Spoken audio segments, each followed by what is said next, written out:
Yes, sir. We're officially back at it. This is Book Nice coming at you with the Articulated Comic Book Art Podcast, episode 81. I'm your host, Book Nice. Got my family with me. Colonel Crackers, Pancheesy, Rick Dom. We in 3 weeks in a row. We did it. Hell yeah. Yay. Turkey. Doing it. How was your week, fellas? My week was good. Just chilled, worked. Pretty nice. How about yours? It's pretty good, just getting my details and displays filled out slowly but surely. Yeah, I saw you go live. Yeah, I'm doing that. We have so much in common. He's doing it. How about you, Rick Dom? I didn't do a damn thing except go to random stores trying to find that black manta and other things, not just specifically that black manta. But I didn't find shit. Well, actually, I did find something, but we'll get into that in pickups. Okay. Yeah, let's talk pickups. It's not on the list, but let's just go ahead and blow through it real quick. I got the A.C.B.A. Predator from NECA, and I think that's about it. Which I unboxed in my live stream last night, actually. Dang. It's a pretty nice piece. If you're looking for a kind of classic-looking yet unique Predator, that's the one to go with, for sure. And it's technically from a comic book, so you could use it, to go up with your other comic book characters, I guess. Okay.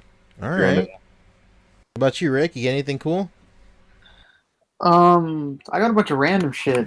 I didn't know the fucking Target started carrying a Dragon Ball Crane King items now. Really? Yeah, I don't. They have a shitload of them, and they're all really different sizes, and they're all the same price.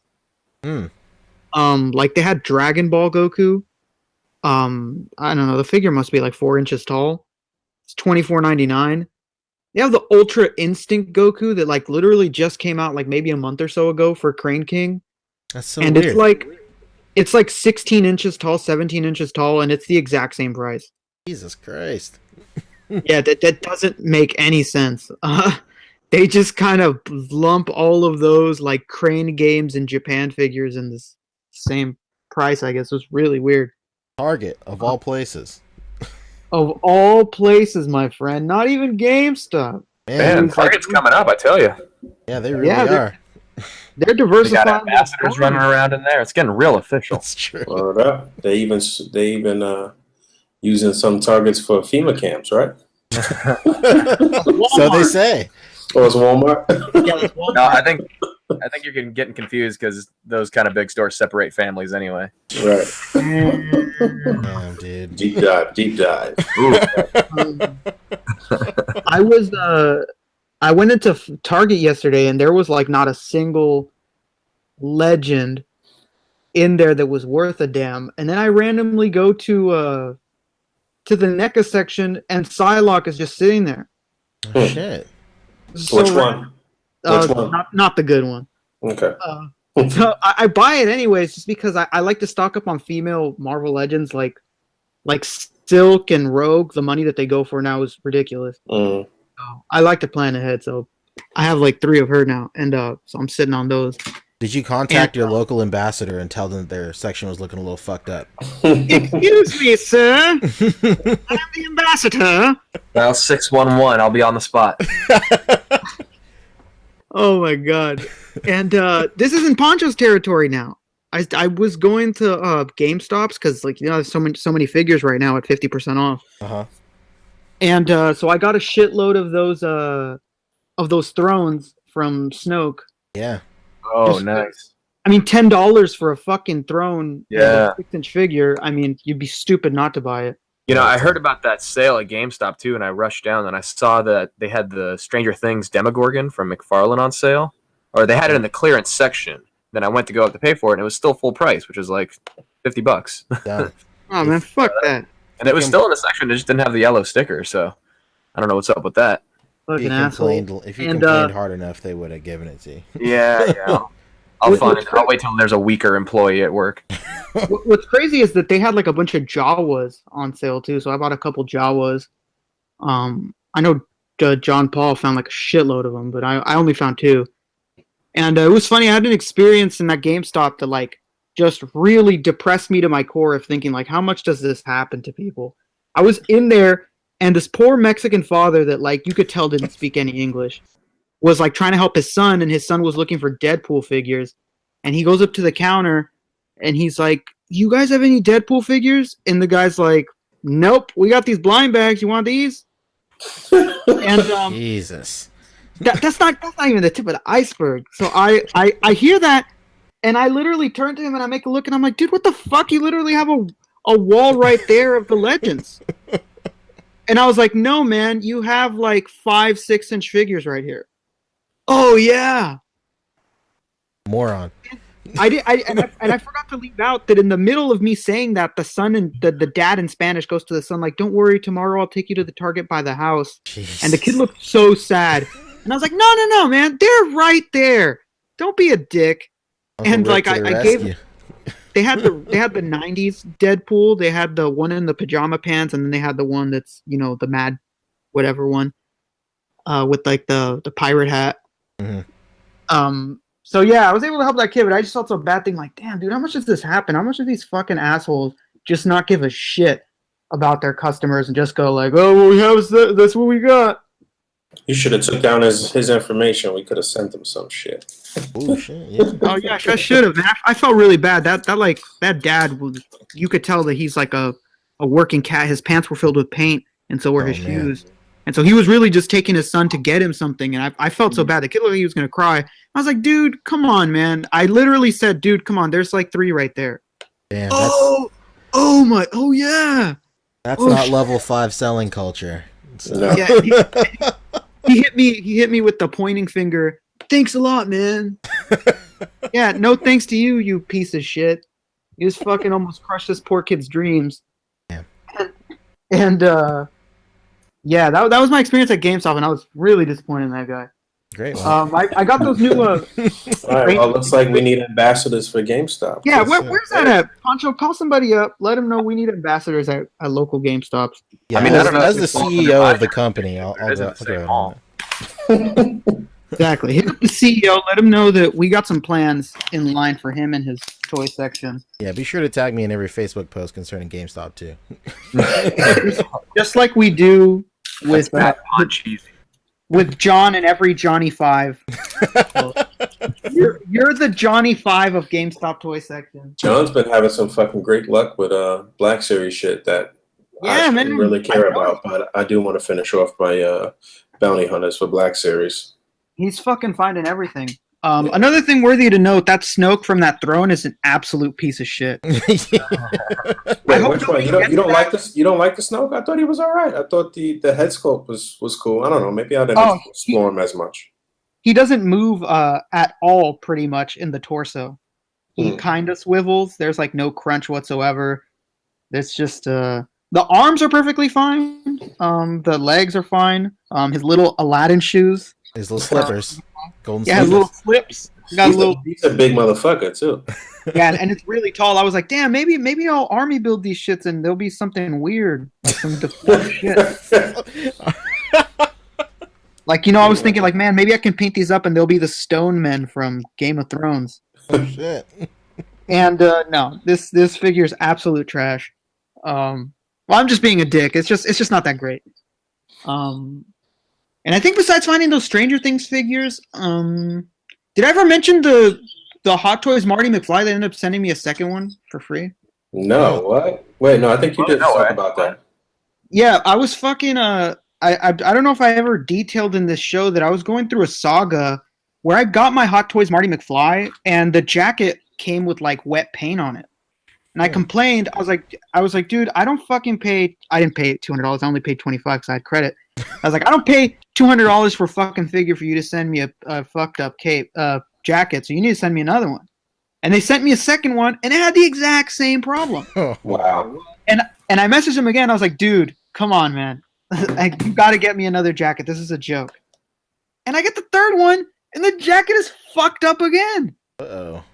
And eventually, I just messaged him. I was talking to Nick Rogers throughout the whole thing, and I was asking him, like, how do I word this? What the fuck? What do I tell them? Because this is ridiculous. Like, I'm just gonna fucking return this whole thing. It's all fucked up. That every time you touch the figure, you get paint left on your hands. Oh. And because it's high quality Hot Toys paint, this fucking paint takes a long time to rub off your hands. And so I messaged him. I was like, dude, you got to do something. And the guy like responds back to me earnestly, not like a automated response. He's like, man, I'm gonna sit down with my team. We're gonna see what we're gonna do. And I was like, okay, man, whatever. And he replies to me a week later. And he's like, all right, me and my team sat down. We looked through every single jacket in the warehouse. We picked the best one. There's no way it's gonna come fucked up. And I was like, all right, man, I fucking severely hope so. And so I come to my house, and it's usually like in a bubble mailer the past times I was getting the jackets. And it's the fucking whole figure, except just without the head. Because I don't know if anybody knows, but Hot Toys heads are almost worth as much as the entire figure. Okay. So they gave me a whole figure, but just without the head. Was the jacket fucked up? No, it was pristine. The most important thing was the jacket fucked up, right? A1 jacket. I messaged Nick Rogers as soon as it happened. Like, dude, these fucking guys sent me a whole figure. Even had like all the interchangeable hands. It came with the Hot Toys stand. I was fucking blown away. And Nice. I threw my Peter Parker head on top of it, so now Peter Parker is my second Marty. Oh, man. Excellent. Yeah, and that's the saga of Hot Toys. If you guys ever get Hot Toys and something's fucked up, feel free to complain because these things are so expensive. They need to get shit right. Well, what's the next thing they dropping right now? What's the next hot piece? Hot piece of ass that they're dropping. They just showed the Bucky, right? From Infinity War. Well, yeah, Oh, that's yeah. not coming out for a minute though. But I mean, like shit that's due up now, like around now. It's getting close to Christmas time. You know, that's when every major retailer hits you with 70,000 pre-orders. Yeah. So. Wasn't Black Panther supposed to be in December from the movie? Yes, Black Panther, because I have that. That's one thing that I actually have on pre-order. But I don't know. They didn't make the first flex payment charge yet, so I don't know what's up with that yet. Oh shit! Yeah, they're hitting you with I'm those days. thinking it'll be this month before the month closes out. I'm not 100% sure on that. We'll see what happens. Yeah, that's how you know you're about to get the ship when they hit you with the payment. Like this is your last flex payment. Like shit. Well, no, it's not even. It's not shipping yet. Like I said, they didn't even charge me one time yet, so it's going to be at least 4 months before it's out. I guess, if I'm not mistaken. I don't know. I might be wrong. When does Spider-Punk come out? Oh shit, that's an interesting question. Let me look that up right now. It's so funny. I bring that up because shout out to Marcus Cripps illustration, the man, the myth. Good Marcus friend of mine. Cripps, the real Marcus Cripps. The real Marcus Cripps. He messaged me one day, and he's like, "Hey man, you collect Hot Toys?" And I go, "Nah, dude, that's a little too much for me." And he goes, "How much are they?" And I go, "Yeah, those joints are like $2 plus." And he goes, "Okay. Well, I pre-ordered one from our local comic book shop, and so now I have to buy it." I'm like, "All right, tight, yeah, enjoy it." And he's like, "Yeah, I mean, at this point, I guess I have to enjoy it." And I was like, "Yeah, I mean, if it makes you feel better, that looks like a sick figure, so go right ahead." Yeah, it's not until July. Okay, he's got some time to make that money then. Oh yeah, he Wait, that's July for Black Panther or for Spider-Punk. Spider-Punk. Okay. Yeah, for Spider-Punk when I just look up them. Black Panther. Bricks on the grid. Don't worry. I'm in. I'm in. I hacked in. Oh shit, man. It's giving me a what the fuck? I'll go real quick. So I finally picked up my Ermac pre-order from GameStop. Ew. Shout out to Power Up Rewards. Got this guy for $20. So pretty excited about that. Whoa, $20, shit. Yeah, that's it.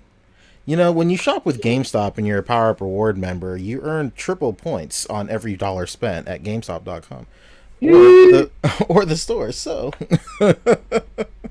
I got that. I got my Genos in. I got them in yesterday. Pretty stoked on that.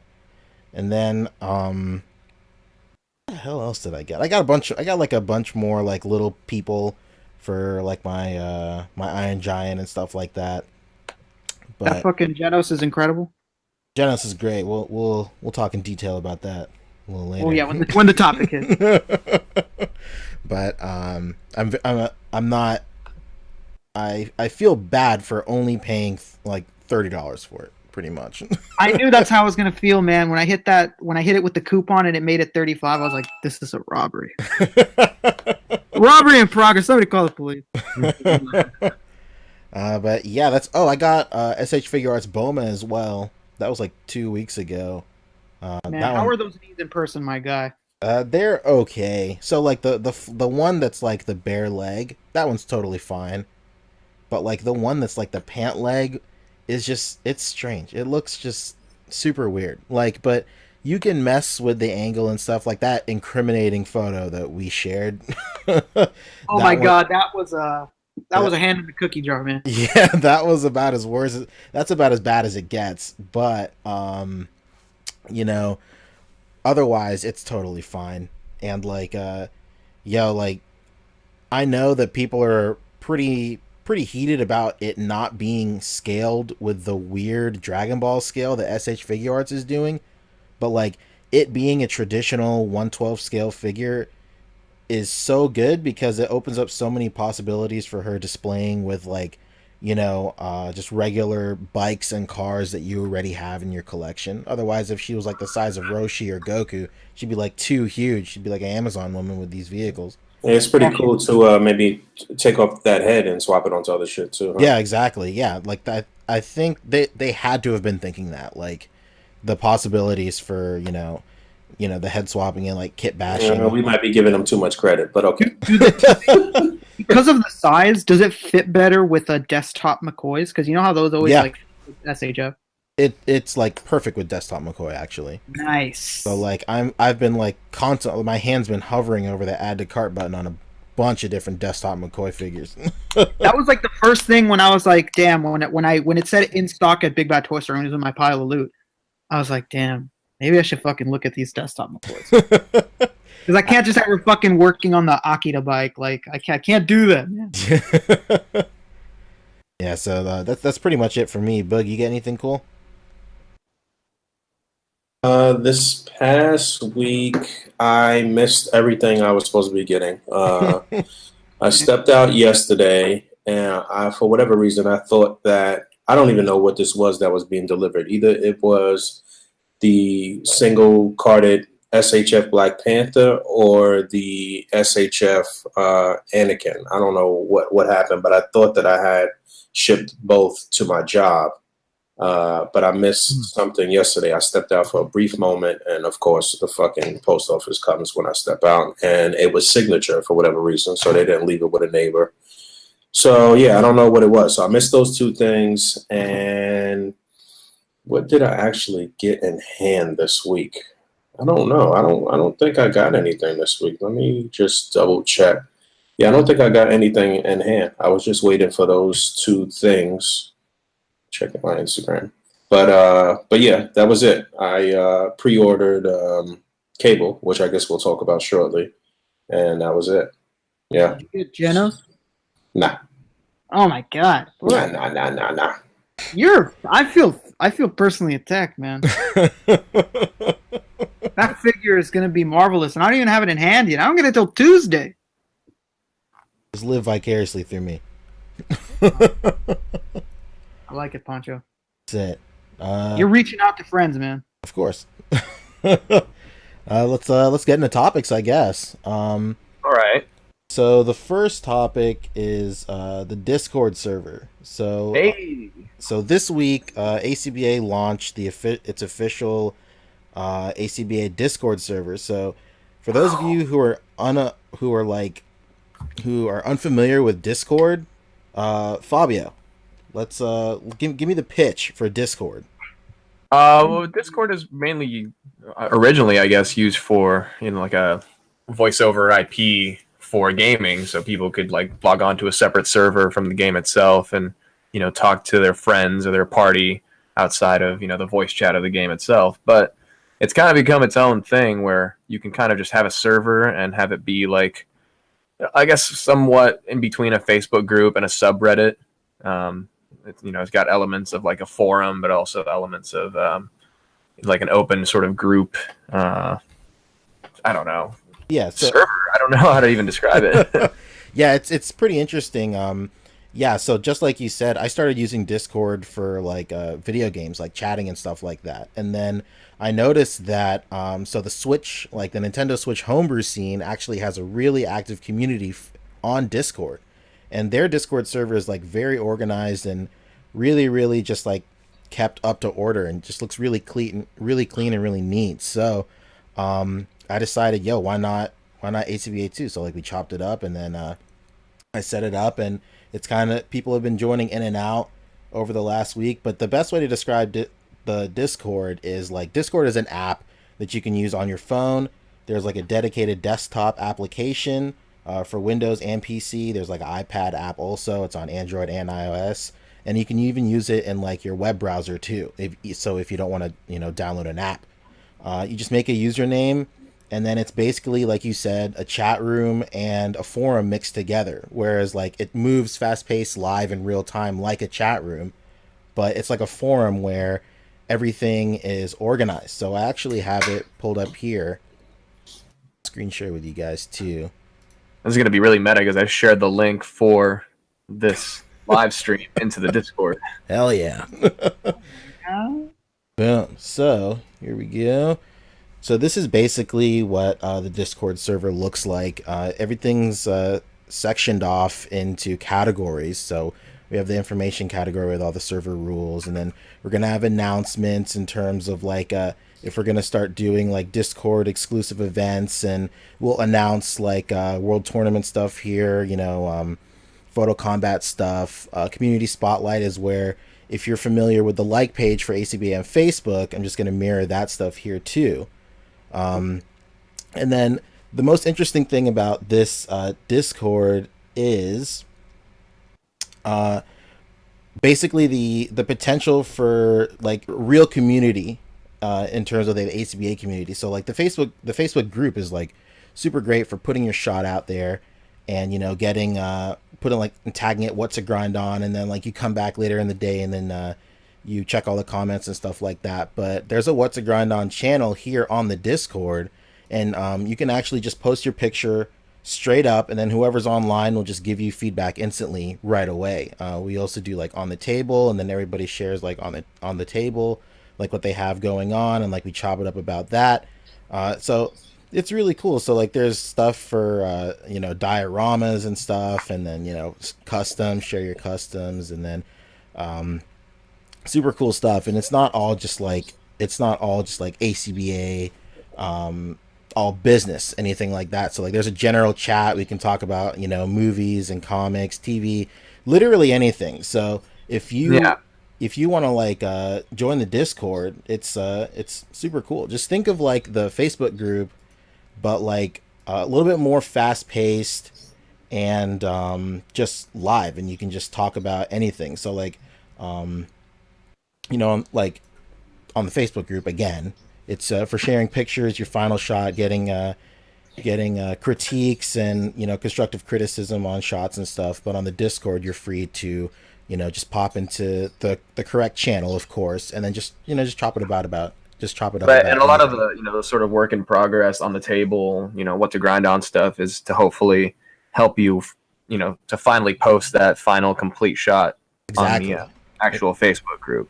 Yeah, so just a different way to interact with a community without taking up space on the board for having like general discussions and stuff like that. So we can just kind of keep the main board about the art. Exactly. Yeah. So the perfect scenario is you're on the Discord talking about it, and then you start getting an idea. You post it on the table, get people interested, and then if you're having a little bit of trouble with your shot, you post in what to grind on, get some instant feedback, and then from there you move it over to the official Facebook group, and then post your final shot, and then super tight. And then it's all the reason we would have the main board on the Facebook group kind of be the final places, because that's where we pull shots from that we eventually feature on like social media and all that stuff. So it's the best way to have your be able to put your best foot forward before you actually complete and submit your final shot, which will hopefully get a feature or whatever. And it's just a good way just to interact with people in real time and just talk. But yeah, it's you basically storyboarding out your display in a way, basically Right. taking it step by step and really taking your time, because unbeknownst to some people, it's not, it's not an overnight thing. Sometimes you get in that groove and you put something together and you get it done in 20, 30 minutes or something, and you're like, damn, that was crazy. That I'm happy with this and I got it done fast. But oftentimes it's not like that. Sometimes I'll work on something for a few hours, step away, come back, finish it up, and maybe even finish it up the next day. Sometimes it may be 2 days of working on something and tweaking it. It's the same process if you are an actual artist and you're drawing something and you step away from it and come back and add little minor details and this and that. It's the same thing with a display. So yeah. Pretty cool. Discord. Anything else specific you wanted to say about that, P? I mean, not really. I think the biggest thing about the Discord is like every like on the page you just talk about action figures, and like on the page, like you'll post your shot and then you can have like kind of like little sub conversations underneath the comment section and stuff. But if you really want to just chop it up with everybody, you can head over to the Discord and you're still under that A.C.B.A umbrella with the same community members and all your friends and stuff like that. So that's basically it. No doubt. And full disclosure, I mean, we are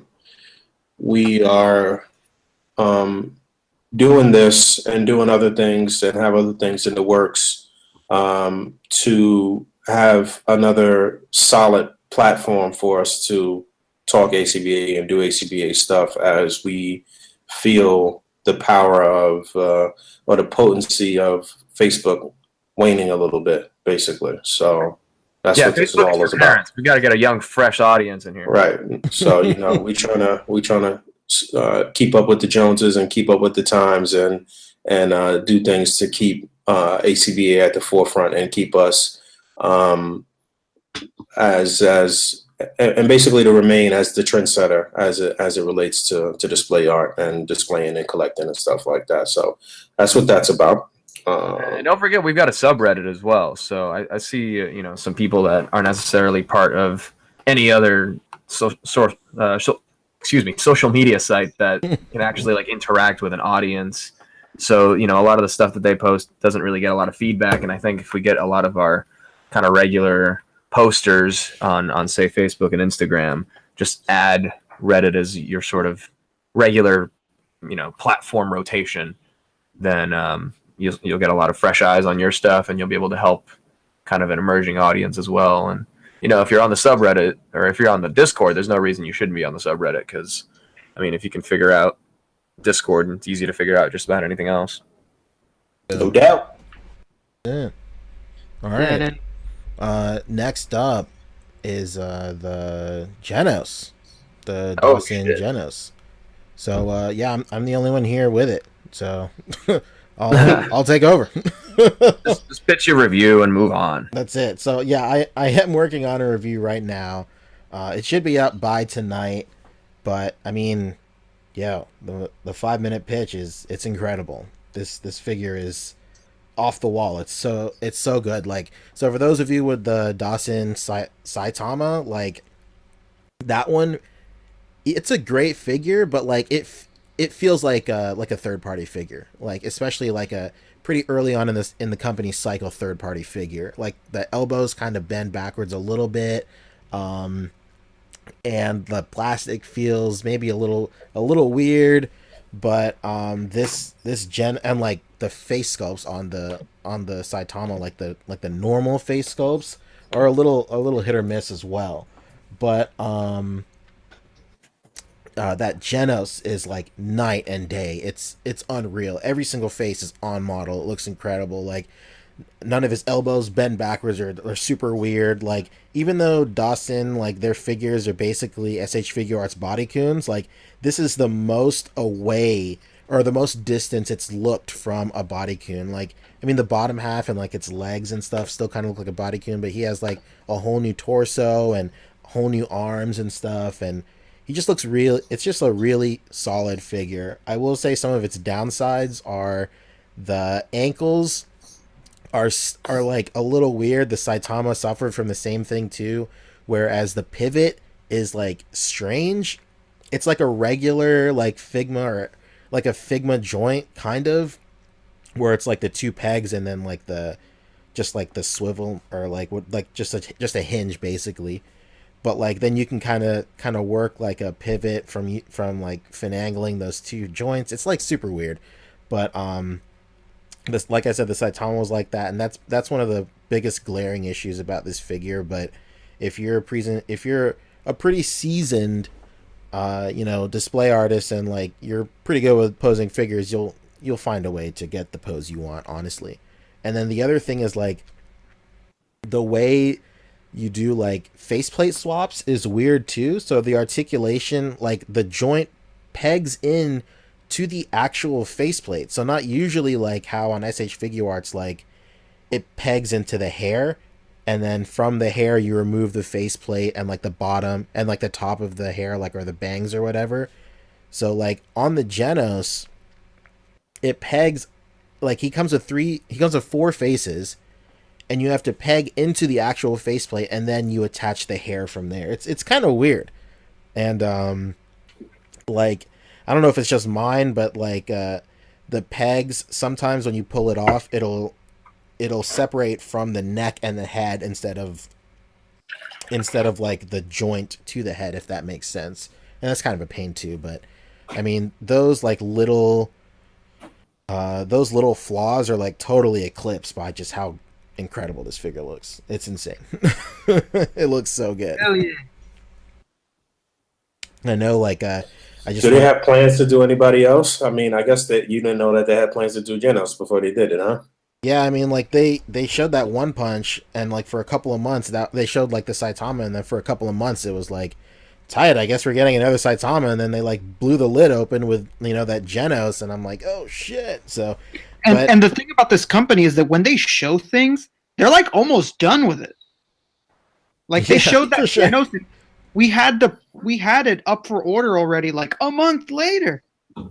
It's crazy, man. Like, but yeah, there's really no, they haven't really shown anything for anybody yet. I mean, it makes sense that they would do, obviously Saitama and Genos. They're the most like prevalent characters in the anime. Like there are other like really good characters in the anime too right now, but like they're like the amount of screen time that Genos and Saitama get versus all those other guys, it doesn't really make too much sense for them to move into those characters unless when season 2 comes out, then like a lot more of those characters start getting more screen time, and then I think we'll start getting more figures from them.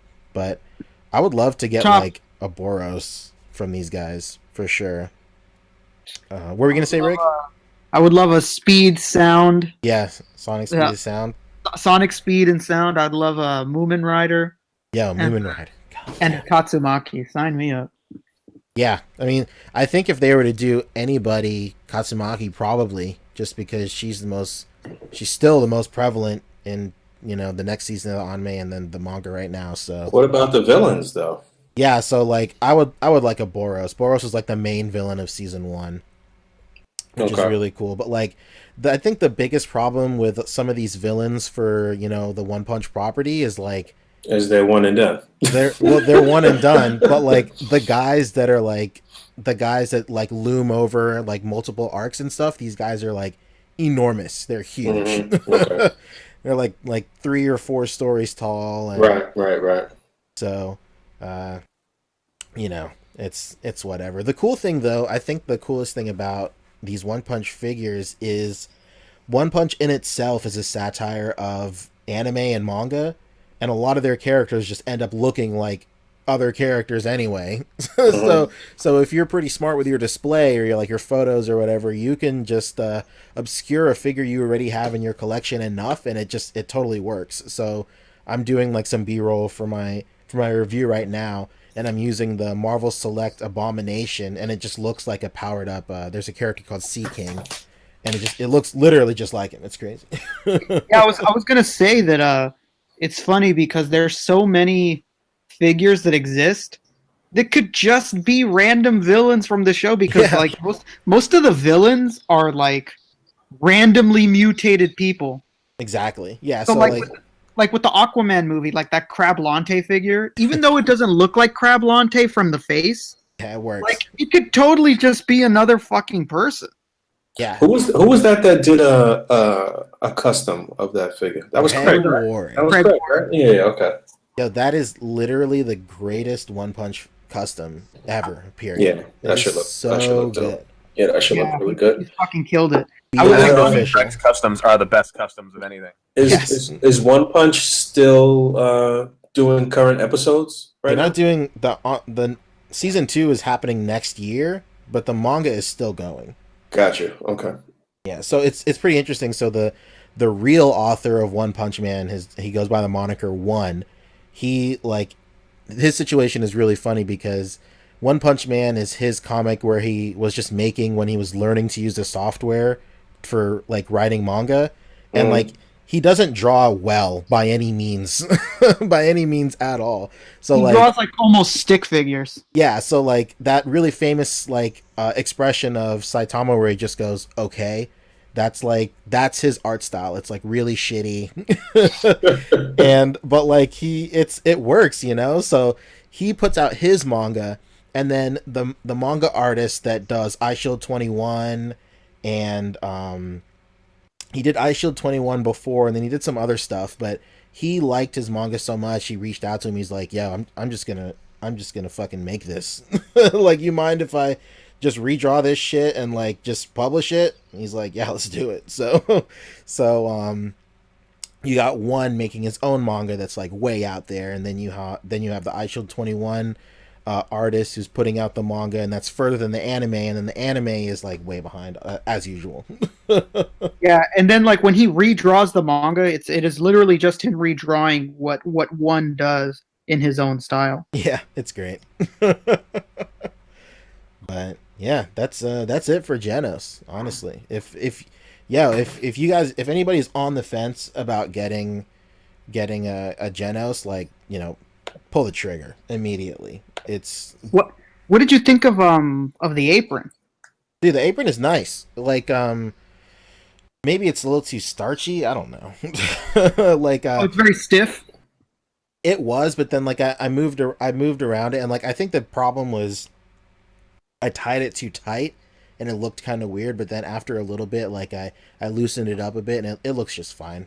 If there's one complaint I have with the apron is whenever you tie it, like the sashes, since they're so small, they kind of like stick up in the air, some of them, but then you can just tuck them into like the knot you just made, and it's totally fine. It's such a great apron, and like, you know, it's just such a stab in the back that they would put a fucking apron with Genos and then not make a soft goods cape for Saitama. And then it's crazy because they're known for doing their first figures were soft goods. Yeah. All of those the Slam Dunk people just got, I don't know if anybody that collects Slam Dunk figures, the ones that they make, they just made an add-on set where you could give them their warm-up suit, so you can get their jacket, pants, a basketball bag, and like. Yeah, I think you mentioned that. Yeah, that sounds cool though. Yeah, it's like, why wouldn't you just have given Saitama the cloth cape? Just give him the goods. Give him the goods, man. I don't want to buy. Speaking of cloth capes, this wasn't on the agenda, but the SH Figure Arts Count Dooku went up for pre-order this past week, and it looks like they gave him a material cape. It looks like it's velvet on one side or something. Velvet? Faux leather on the other side. So that's interesting because Figure Arts has been killing us with these terrible plastic capes for quite some time. So yeah, we'll see how that works out. I don't really have a picture to share. Maybe I do. But yeah, so just wanted to throw that in there real quick because I knew that wasn't on the agenda. But what else we got? We actually had something for the end of it that was also third party related from the exact same company that's trash. Remind me, what was that? Hit him with a punch. Oh, shit. The Monocle Fit Ultra Instinct. My God. Oh shit. Okay, we can talk about that. No, I'm overwhelmed with this demonical fit shit. Like, you know what I'm saying? I only have two, but like it seems like every day there's a new one about to come out, and I don't even know where to fucking start, where to end, where to begin, what the fuck's going on. So definitely don't start with this one. yeah, I Yeah, see that 100%. it's not getting rave reviews so far. Yes. So I have my own theory on like just why they're just putting out so much. So I can only assume that they just keep on putting out these head sculpts just so they can make enough, so they can just have enough revenue to pay for, molds and tooling for, their premiere figures like the Ginyu Force and stuff. That's like the only thing I can think of. Like, I mean, Okay. it makes sense. Like when you think about it, like I know a lot of people are questioning like the Vegeta head, like the black-haired Vegeta head that they put out. Like why would anybody buy that if you could just buy like a Saiyan armor, a battle armor Vegeta? But like some people don't want to buy that figure. You can just buy the head by itself for $30. But then on the other hand, like if you're already spending $30 on a freaking head sculpt, you might as well just spend the extra $20 and just get the real figure. So I'm definitely with you there, where like it's just so many of these head sculpts, and like they're like obsessed with like this transparency with the head sculpt, which kind of like blew up over like the spring in a lot of customizing groups. A lot of cats in China, a lot of customers in China were making these clear resin hair sculpts of Dragon Ball figures, and I think that just caught on, and like these guys are just like obsessed with making that shit. So yeah, I'm definitely with you where it feels overwhelming. I only have the Super Saiyan God Vegeta, the red hair one, and the Super Saiyan Blue Vegeta and Goku, and like that's enough for me. Like I'm not gonna touch this transparent yellow Goku, or I might get this like evolved Super Saiyan God Vegeta, maybe, I don't know. But yeah, so they just released these boys right here.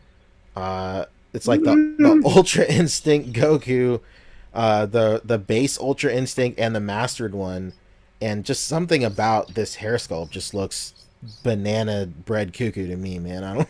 It's just I don't. I mean, I understand why it looks like that, because there is like notable. There's notable scenes where when he first masters Ultra Instinct, it is really flowy. Yeah, it's like, and pluming. It raises up off of his head. So I'm sure that's where they drew inspiration from when they were sculpting it. But it only looks like that for literally a split second, and it goes away, and then it goes back down, and then it goes up, and then it goes back down. Like it just, I understand, but it still looks bad whether I understand it or not. Yeah, like. There's also complaints that the hair looks too small for his head too, which makes sense. Yeah, that does. That shot right there tiny. was the ugliest thing I've ever seen. That shot you just. Yeah, I don't like the paint at all on that. It's crazy. Know. I don't get it. You know what it looks like? It looks like one of those like expensive like I don't even know what you call them. They're like markers that you get, but they're like Prisma markers, maybe. Yeah. They have that sort of, the silver one has that sort of finish, that sort of look to it. Like, you know what I'm saying? It's like a paint marker. It's the ones that graffiti. Yeah. Right, exactly. That's what it looks like. It looks like somebody just went over one of the black moles with a marker, basically. Yeah. I think like the most incriminating thing is just like the size of the forehead is incredible. It's like spectacularly large. It's so big. I can't believe how huge his forehead is. It's insane. Mark 5236 says, in my opinion, this is bad. Shout out. I think working on this. I think what makes this I think what makes this like the biggest crime is the fact that, unlike the Vegeta and a lot of other heads that we're getting, like this is the one head that makes something a completely new figure. Yeah, for sure. And they totally botched it. Yeah, it's crazy. And like, even if you go down, they're like their render looks fine. Like this looks fine. Like this doesn't look anything like the finished product right here. So I don't know where it got lost in translation, but I like one of the comments on the pictures just says, "This isn't it, Chief." This isn't it, Chief. That's a The young people are saying this isn't. I'm seeing that across the internet. There it is. There it is. Bess's dad. Shout out. Shout out Best Dad. Speaking truths. Shit. I mean, look at that head. You know what's funny was the first time we seen these finished products, quote unquote finished products. Oof. I made a joke about that head, and people were on me. Yeah, me too. You don't even know what the fuck you're talking about. This is just early stages. And then all these other pictures came out, and I was like, man, see, I knew that it wasn't, because when these third-party companies show something, it's getting released already. Yeah, that's a bad one right there. Oh my god, pretty incriminating. That is disgusting. Even I know that looks bad. Come on. Yeah, I mean, this looks like I just got into a fight with my baby mama, and she took out some of my hair. This looks like it completely changes the head to the point it looks like one of those Mexican 4-pack knockoffs where it's like the Justice League, Batman, Superman, and Power Ranger, and Goku. And they all have a light in their chest. Oh god. Oh shit. That's crazy. This is wild. They must have outsourced this shit or something. I don't get it. Yeah, this went to some random person, and they were like, "Hey, can you do this for us?" And this is the B team for sure. Yeah, 100%. Man, this is a C team. Yeah. I think they're just out here to get some pickup shots, and actually the tone of the movie at all. Yeah, a lot of people are like trying to I don't know, salvage it by just saying well, I'll pick it up for the face sculpt, for the faceplate, and I'll just make my own Ultra Instinct hair, and then I just won't have to paint a faceplate. Just take the L for sure. Come on, just say no. Yeah, so it's okay to say no. This is how they know to step it the fuck up. Well, speaking of take the L, I think take the K-Bell. Uh-oh. There's an L in that word. Oh my. Do you want a screen share or you want me to find some pics? No, I got it here. Hell yeah. Let's Is it showing up? No. No? You use me. There we go. Bye now. Boy. Here we go. Let's talk Mezco cable. Yeah. So, all right. Who pre-ordered this guy first and foremost? Fabio, I know you did. I have not pre-ordered. Oh, you did. Pre-order anything but the exclusives. Okay. All right. So, is this still up for pre-order on Mezco? It is actually. It's not on our wait list yet. Interesting. That's all the feedback you need, honestly. Pretty much. Yeah. People not. I think mostly people are divided on the price point. Yeah. No question about it. $100. We didn't know this until basically it went up for pre-order. It's weird though, because considering all of the plastic and shit that you're getting here and some light up parts, people are spending damn near $100 for Mayfec shit right now. Everybody's is ready to drop the $100 for Mayfec Spider-Man, which is probably half the figure of this one. You know what I'm saying? As far as plastic and parts and shit. But yeah, so this one didn't fly off. That's interesting. I thought this would have sold out within 24 hours.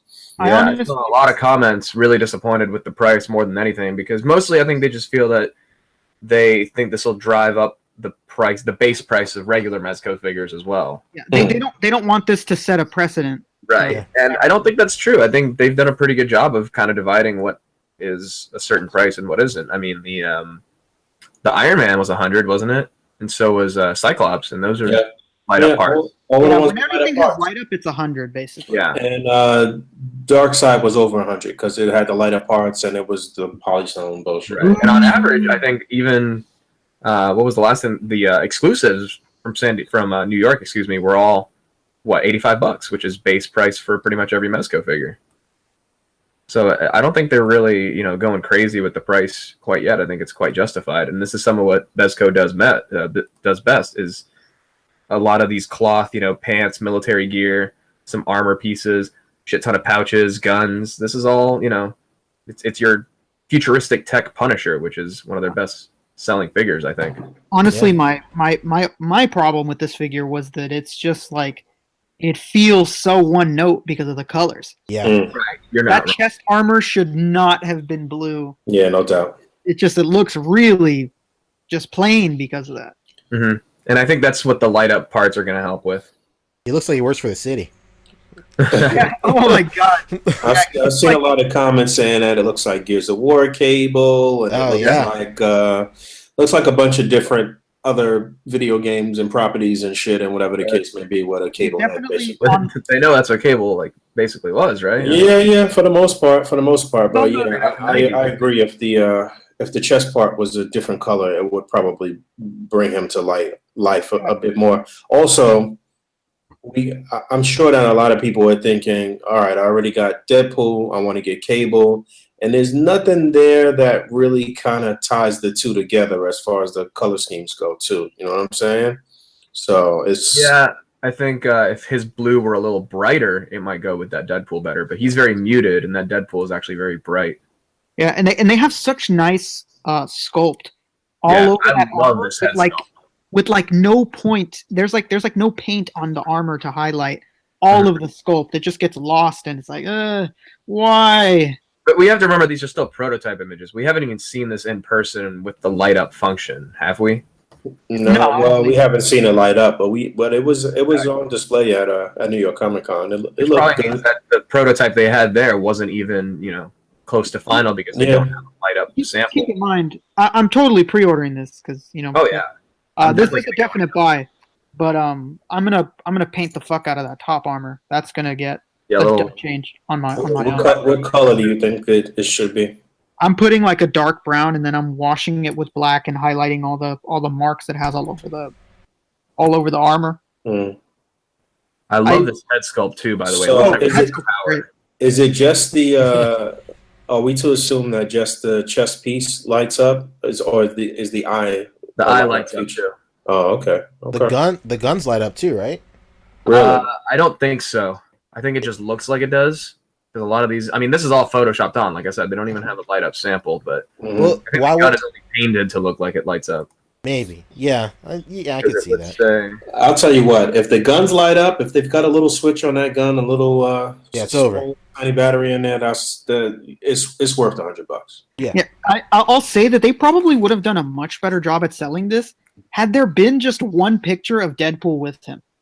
Like, why isn't there a picture of them together? Yeah, that's true. That's true. They could have absolutely sold more. Yeah, like the premiere picture for this pre-order going up should have been both of them in a shot. Like, why is it just him by himself? Right. That's one thing that disappoints me with their stuff is that they don't connect their own world enough. Like when the pre-order for that Red Arrow went up / Arsenal, like that should have had a picture with Green Arrow just so you know, like, oh fuck, like, this is starting to build. We're getting somewhere. Everything's coming together. Like that Cyclops. Why is there no picture of him with the yellow Wolverine? Like, build that stuff up, hype people up. I think people would be more interested in buying things if you'd had it like that. If you made it, I think they've only been doing that with Batman. Have they? I haven't bought any of the Batmans before, actually, so I've not noticed. I think the Catwoman had some pictures with the Ascending Night Batman. Yeah, Well, now that you mention it, yeah. They do. Now that you mention it, yeah, and it works because I'm sure it makes somebody consider like, damn, maybe I should buy Catwoman. All right, but let's take a little detour into Speculation Town. What possible variants could they make out of this? There's a '90s Cable coming out of this. No. Yeah, that's what I think too. That would make the most sense, honestly. Well, can we bring up a picture of Deadpool and Cable, like whatever the last look they had together? Oh, like a recent one. Roger, can you get that? Yeah.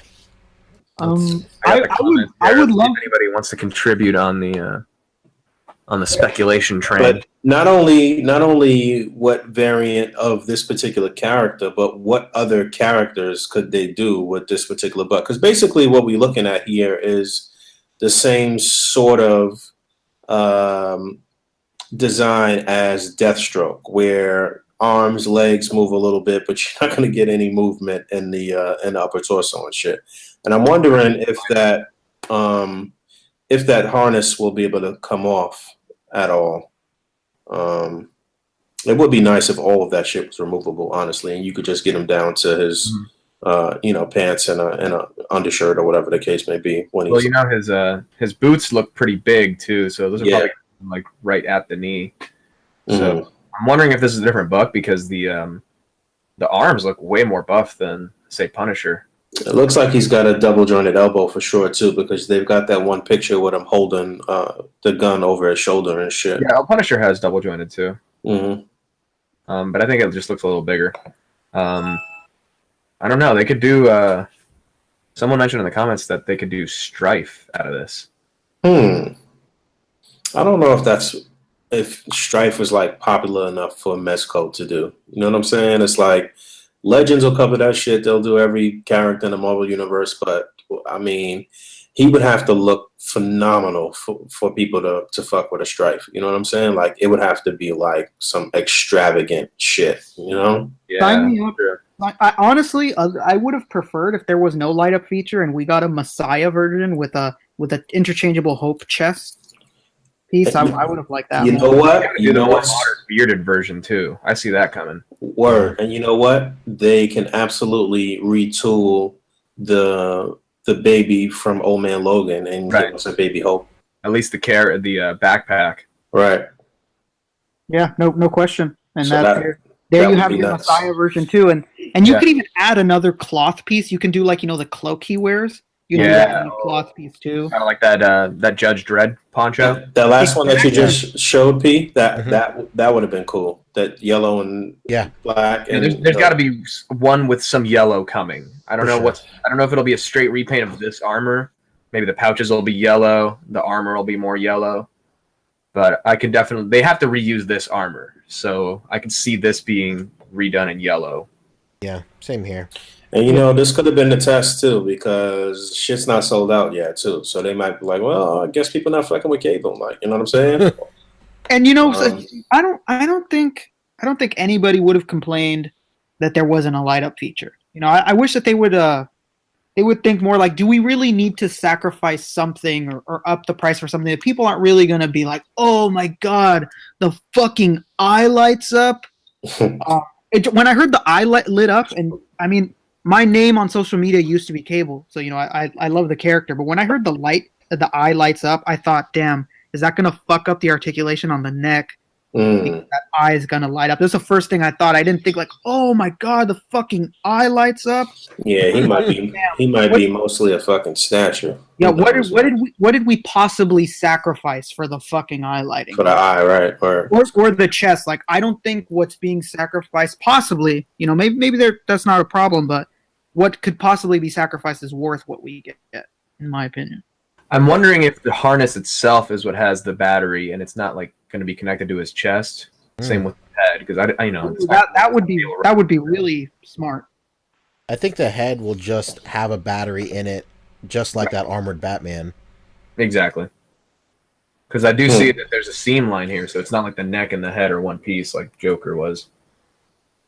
It looks like it is all one piece. Well, I can't really tell. Yeah, it looks like one piece, bro. Well, that's unfortunate.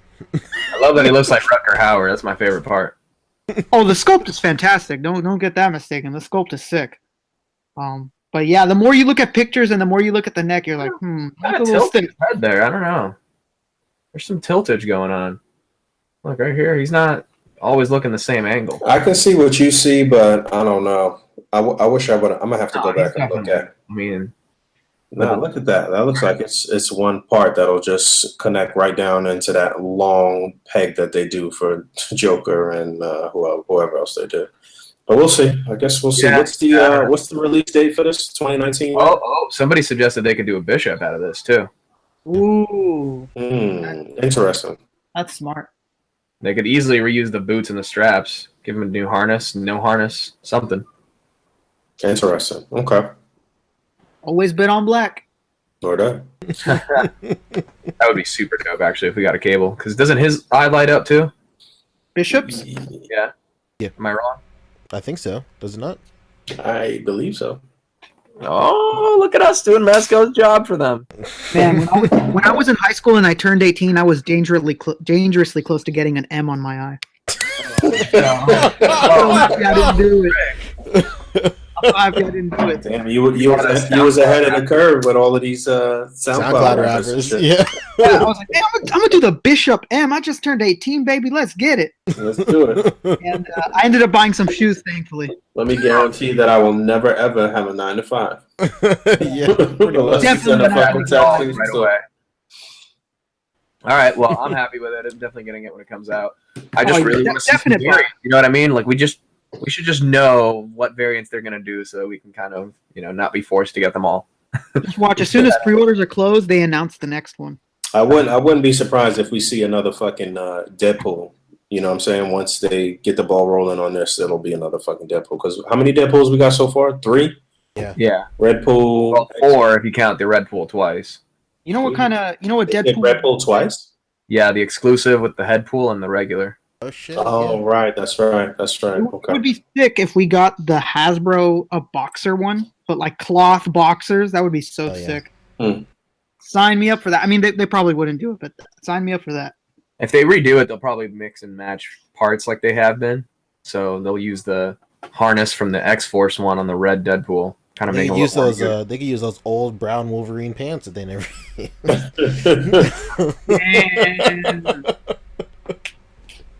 Hell yeah! Those sick trunks. Yeah, that's right. Wilderness Wolverine. Camp counselor. Yeah, camp counselor. This right here is a grub. I mean, they'll probably be. I mean, someone just mentioned, Mervine mentioned that there's going to be a PX exclusive of this cable, so that'll probably be this in black because that's what all the PX exclusives are. Yeah, that makes sense. That would be a waste. I feel like that'll be the one. Yeah, that makes sense, but I agree that it would be stupid. That'll be a waste. I mean, like at this point, I have so many PX exclusives that I would almost feel obligated to get it. I mean, if they did something cool with a bunch of cool futuristic guns, that'd be dope. Yeah. Some bombs, some different like mines, and like some really cool shit that they've never done. Then I'd be with it.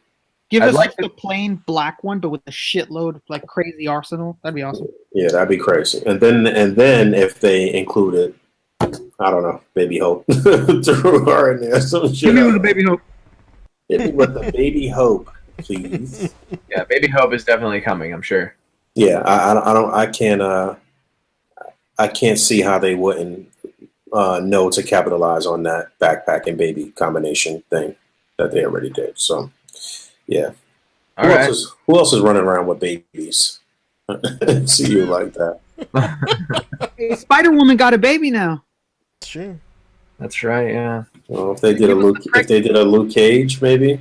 Give us the pregnant version first. That's perfect because they try not to fuck with ab crunch right now anyway. So basically. Could you imagine if they fucking actually gave you the pregnant version and then still put an ab crunch and we sitting here complaining about fucked up ab crunch on non-pregnant characters and shit? They would do some backward shit like that. But yeah, all right, move right along. Was Cable part of X-Force when he was running around with Deadpool and Wolverine? There was one story arc where Cable had like got out ahead of them in the future and was trying to confront Strife. It was like an alternate sort of future where Strife and Apocalypse were pretty much the two last powers on that Earth, and I think Strife at the moment that they arrived was in power basically and had defeated Apocalypse, and he was like exiled to like some mountains or some shit. But Cable was out in front of the crew, and then Deadpool. Well, I don't know. Was Deadpool with them? Yeah, I'm pretty sure it was Deadpool, Wolverine. Warpath, Domino, that whole crew met them out there, and they had that final sort of showdown with Strife, and Archangel went and like revived Apocalypse to have him go fight Strife, and like it was pretty interesting. It was good actually. If you haven't checked that out, you should. Yes, to answer your question in short, yes, he was part of that crew. I'm just trying to think of what looks they could do of him that'll go with what's already out. But you know what? He wasn't in any X-Force colors though. He was rocking his own thing. Okay. There is that new team that they have where he's I think Colossus ended up being in charge, but wasn't Cable part of it where he was wearing orange too? I don't really know about that, but I know what you're talking about. I didn't read any of that though, but I know exactly what you're talking about. So I'm not really sure. Well, that's that. Yeah, even Deadpool was rocking the red suit during that shit. The only people that was in costume was Wolverine's crew that came out there. Deadpool was already out there and Cable already out there. They bumped into Deadpool and he was like their guide toward Strife's Citadel or whatever. Oh wow, this is an interesting one. A cosmic Ghost Rider with baby Thanos. Hey, interesting. That's outside the box, man. That's really outside the box. Well, someone said that this is a good body size for Warpath too. If it isn't, it's too small for Warpath. Warpath's supposed to be much taller than him. I think this one should be taller, bigger than the regular Buck, though. Is what I'm saying. Yeah, Warpath should be like a foot taller than him. Well, Cable's supposed to be like 6'8", and Warpath has definitely been drawn bigger than Cable, so he's probably like fucking 7 feet or some shit, 7'1" or something. I'd assume Warpath is like 7 feet, something like that. He's always drawn taller than Cable, and Cable is like 6 something. So. A huge bitch. Yeah, he's a big motherfucker. Yeah, sorry, Big Daddy. Right, nobody messes with Big Daddy. I really want to see Mezco do a Nick Fury, like a classic, Shield uniform Nick Fury. You would think they would have already done that by now, honestly. Yeah, with or nice coat. Or modern, black trench coat. Yeah, Jesus Christ. Warpath is 7 feet 2 inches. Yeah, they have it. I was just looking it up too. Right. Yeah, 7'2". 7'2", and fucking, he must be like 400 pounds or some shit. 300. Christ. What's the tallest figure that Mezco has put out? So far? Maybe that Frankenstein? Is he pretty tall or no? I don't know. That's a good question. It's definitely going to be that. I heard people comment that they thought Cable was going to be too short too, even on this one that's coming on the Mezco body. So. And technically, with those boots, he should, because I mean, if you take off the boots, he would lose some height. So technically, he probably is a little on the short side for Cable. Mutant Leader's up there too, but I think he's just like big, but he's not necessarily like tall. Yeah, Mutant Leader, he's only a little bit taller than that Batman. So right. I don't know. Well, it's the biggest to come out is probably going to be that Ragnarok Thor or Hulk. Actually, or Hulk, which has been getting pushed back. Hulk first. Yeah, the Hulk has to be going to be the tallest figure that they put out, I think, for sure. Do any of us personally know someone that pre-ordered that Hela? No. Thank the Lord. I saw some up-close pictures of it from New York, and I was right. They're going to make the breastplate a separate piece, and it's going to look dumb. Shout out to breastpiece. The rest of the figure, honestly, the whole thing looks dumb. I mean, yeah, but that was the one thing that's like, wait, they're not really going to do that, are they? Yeah, that's very true. Yeah. It's not an easy or smooth transition between materials at all.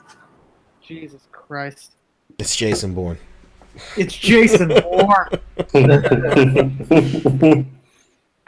Yeah, well, I mean, let's hope this one is sick. I mean, I don't know. I at least hope that armor is, like, kind of soft, because if this guy doesn't have an ab crunch, I'm going to lose my fucking mind. I can't... Yeah, This is one of my top characters of all time, and I would be really fucking pissed. Well, if at the very least, like I said, you could remove the harness and that punch is under there, then I'll be okay with that. You know what I'm saying? Yeah. Like it's like I don't know if it was Fabio or you were saying that, like, if it's just built into the actual harness itself and you could take it off, like, that would be dope. That would be dope. I'd love that. Well, let's hope. Dream. Yeah. All right. All worries aside, what else is on the agenda? Let's talk True coming back. Oh, you mean Jeffrey's toy box? Jeffrey's toy box. Do we know the specifics, like the business side of what the fuck is happening with this? I mean, I didn't actually read any articles. Poncho, fact check it. Oh shit. We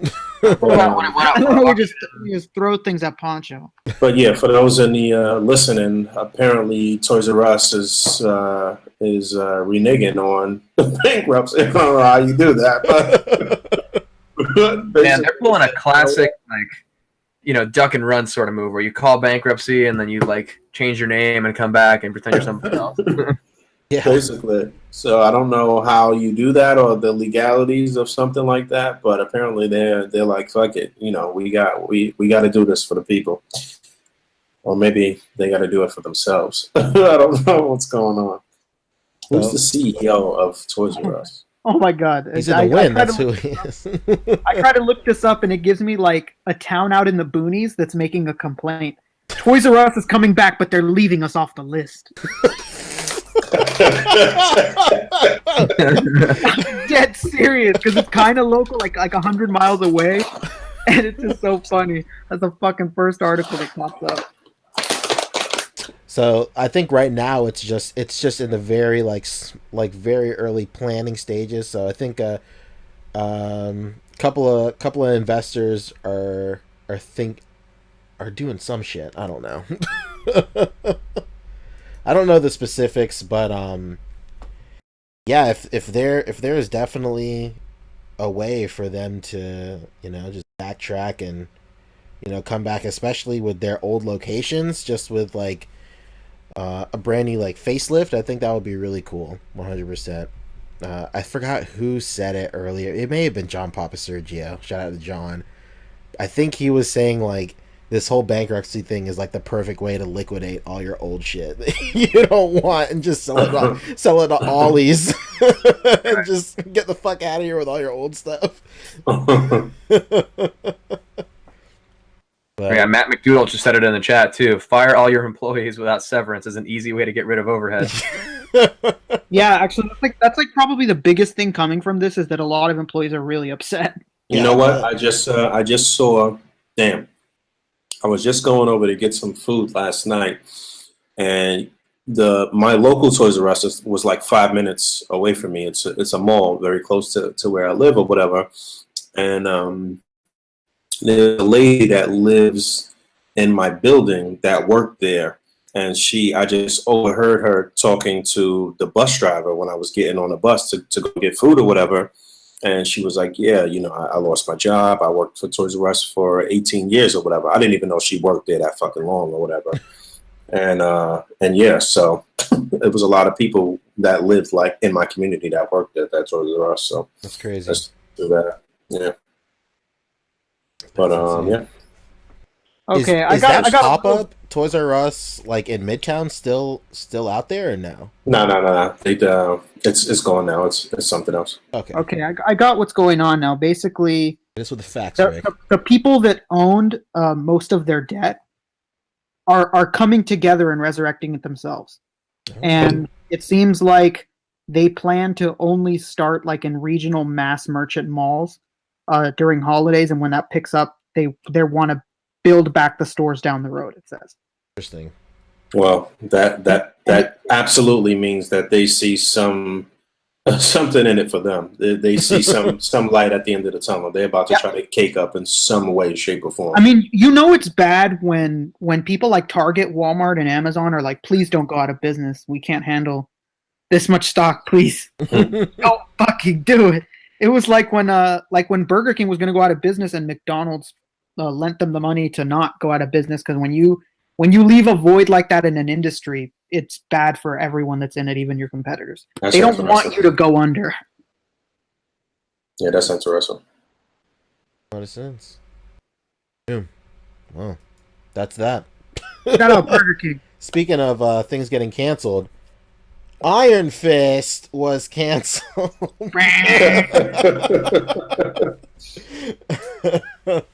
Yo, I did not. Well, no, I'm lying. I saw that coming, but I didn't think they'd do it. You lying son of a bitch. Yeah, I don't know, man. Especially hot off the second season, a lot of people are kind of in unison saying the second season was pretty all right, but I guess pretty all right just doesn't cut it. Yeah, I just think that no matter what they fixed, nothing was going to change that was the wrong cast. Because the fighting was much better, the story was better, the villain was better, the supporting characters were done better. but it didn't change that Danny himself wasn't right ever for the role. He was just not the dude. And at this point, it's just like, well, maybe it's good that they didn't fucking connect Netflix films shows with the films, because Yeah. this would have fucking sucked. They would have been stuck with that guy forever, huh? Yeah, we would have been fucking stuck with Sir Loris of the Vale. Or, no, not the Vale. What the fuck, of the Reach for so long. That would have sucked. Special K suggests is he still going to show up in Defenders though? I don't think we have any confirmation on any of that right now, do we? I expect that they'll probably fold him into season 3 of Luke Cage and just call it like a Heroes for Hire season. Yeah, that would be really smart. And like right off, the cliffhanger ending of season 2 of Iron Fist is like either flashbacks or just a passing comment at best. Yeah, it doesn't seem like he got fired. It's just his solo show is canceled. So yeah, that makes sense. Yeah, it's I don't think anybody can deny that's watched these shows that the best parts for for fucking Iron Fist and for Luke Cage is when they're together. Yeah, and like season 2 of Luke Cage was so great when they were just chilling for I think like 2 episodes. Really cool. Yeah, and then when he went away, I was like, why? Yeah, just hang out. What are you doing? Yeah, they both keep each other in check in the best way, and it's written well that they keep each other in check. One gives the other a harsh reality, and the other, questions him and challenges the fact that he's not always right in what he thinks should be done. Yeah, and as soon as he went away, of course, fucking Luke loses his mind. Yeah, I will say one thing. If there's one thing that I enjoyed about this iteration of Iron Fist is when he was Danny Rand and just Danny Rand. That I thought that's where he shined the most in it. I mean, but like, it's one or two options: either Danny Rand or Iron Fist, and I guess you got to choose one. But I thought that he played the Danny Rand character pretty well, especially with his interactions with Luke Cage and stuff. So if they're just gonna, like you said, they're just canceling the show, but he's just still gonna exist in the ether of the Netflix MCU or whatever, or the Netflix continuity, then do whatever. That's fine with me. Yeah, and I no offense, we kind of have to spoil what happened in the second season of Iron Fist because I don't think there's any other way to discuss what just happened to their cancellation. But like, well, spoil away because I didn't watch that show. Has everybody seen that? How are we gonna I mean, it came out so long ago. Come on, people. That's true. Came out over. What? He's not the Iron Fist right now. Oh. So what the fuck's gonna happen? What happened? He lost his powers. What's her name is Iron Fist right now? Yeah, Colleen Wing is the new Iron Fist, but this is after Davos. Steel Serpent took the Iron Fist power back from Danny in the originally, and then Colleen Wing took it from Davos, and then they fought it out, and she took it completely, and then at the end we get another like post-credit scene where it seems like Danny also now has a new Iron Fist power, and he has like Orson Randall's like Iron Fist guns as well and trench coat. Yeah, it's just like those kind of questions. It's like, damn, how is that going to get solved? Even if they do Heroes for Hire, like, how are you going to answer this? It's just going to be a conversation. What happened to your powers? Oh, well, he basically told Colleen to take it because he felt that she was more worthy of the dragon at that moment, and then he went off to Soul Search, and just me and my guns and my coat. Powers. Who knows? That's the thing. Are they, going to be able to explain it, or will it just be a passing comment? Oh yeah, my lady's the Iron Fist now, and I got these guns. Right. I traded in for these guns for these guns. Stupid. Dang. But to be fair, yeah, the second season was definitely a lot better. Oh, yeah, absolutely, it absolutely was. So it's a shame that even though it was on an upswing, they decided to cancel it. So and it's never great when a show gets canceled, but yeah, to me that seems like that. I mean, after the first season of Agents of S.H.I.E.L.D., you would have thought they'd cancel that garbage, but it actually started to get a lot better. Yeah, like if they would have canceled right after the Ghost Rider, I would have been like, whoa! Right, exactly. Well, it's kind of different on a major network like that. Like, you'd be surprised how many people are watching that shit as opposed to logging into Netflix. You know what I'm saying? If people watching Big Bang Theory, I believe anything, man. and it also depends on what show comes on before the show in question on a major network too, because people will just hang around and just watch it no matter what. You know what I'm saying? Yeah. I wonder when that culture is gonna go away. Like, I don't know. That's a good question. Just chilling after your show is done and just watching TV. Like, I stopped paying for cable like years ago, but I guess like that still exists in like the internet, because like whenever you're on YouTube and that next suggested video starts autoplaying, you're like, fuck it, I'll watch it. I guess. Yeah, or you turn away for a second, you look at your phone, and you're like, oh, fuck, these guys are doing a worth it for sandwiches at 3 different price points? I'll watch it. Let's go, yeah. Which one will they choose? Oh, fuck, they're in Athens, Greece for this sandwich. I gotta watch. Very true. Yeah, so that's it. Speaking of more MCU stuff, Spidey's new suit from Far From Home is making rounds. We got pics? Yeah, let's get some pics, baby. Yeah, I'm getting them up right now. Looks very Ditko-ish. I was about to say the exact same thing. Heavy Ditko vibes. Yeah. I really, you know what I like the most about it? The most aesthetic thing about this whole suit is his web shooters are like triangles now. It looks like so cool. It looks like more Stark Tech-ish, like what was the armor that he had in Iron Man 2? What mark was that? Mark 4? 5? Was it? No. Whatever mark it was. It has those vibes, just because that one was very like angular and triangular. I'm ready for those fucking videos. Does this mean that Marvel and Disney is involved with the Illuminati? Oh shit, confirmed or no? Pyramid. It's a pyramid, man. All-seeing eye? He's connected, man. Birds aren't real. Government drones. Birds aren't real. Hashtag birds aren't real. Yeah, Wake up, people. I said that as a passing joke at GameStop, and my boss was all like, yo, you ever seen a bird lay an egg, though? You ever seen a pigeon lay an egg? Think about it. Oh my god, you thought you were serious? Yes. Jesus Christ. He was like, think about it, man. I've never seen a pigeon lay an egg, so I don't know. I was like, I guess so. Shit, yeah, you're right. That is fucking amazing. Look at the glow up on Zendaya, by the way, while we're talking pigeons. Oh, man. I think, yeah, that's, I think forever ago when we were discussing Homecoming theories, like, we even suggested that her character would, over the summer, just start giving a shit about her appearance, honestly. She's gonna get ugly Bettied. She's true. She's gonna start looking hot. It's gonna be the way. Yeah, even her outfit is so different from the way she dresses in just Homecoming. Right. Just the entire style of it is just very different. So, oh no, can we talk about how great their chemistry works, because they're actually dating? Like, that's always the best. Are they really? I didn't know that. Yeah, they have been since the first film. Or they're always together, and everybody says it's. Do we know that's real? I don't know. Hey man, how old is Tom Holland? He's only a year older than her.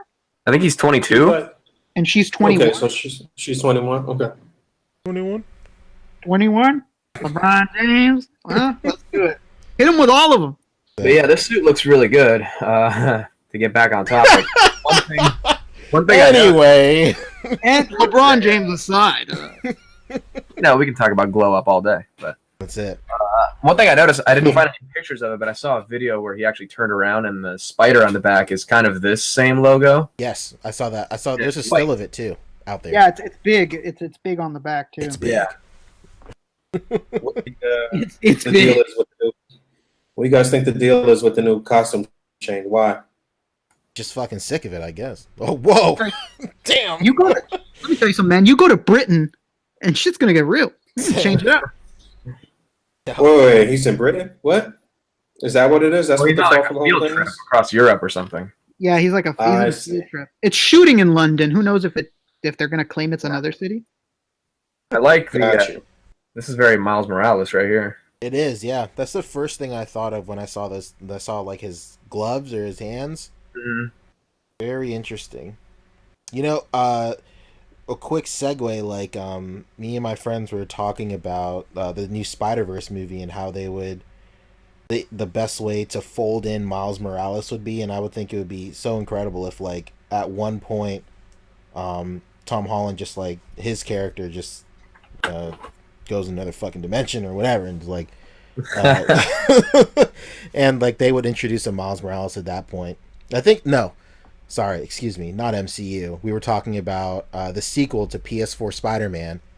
Like, if halfway through the sequel of PS4 Spider-Man 2 or PS5 Spider-Man 2, whatever, Peter Parker dies, and then you just play as Miles Morales for the rest of the game until the final boss, and then Peter Parker gets resurrected and all that shit.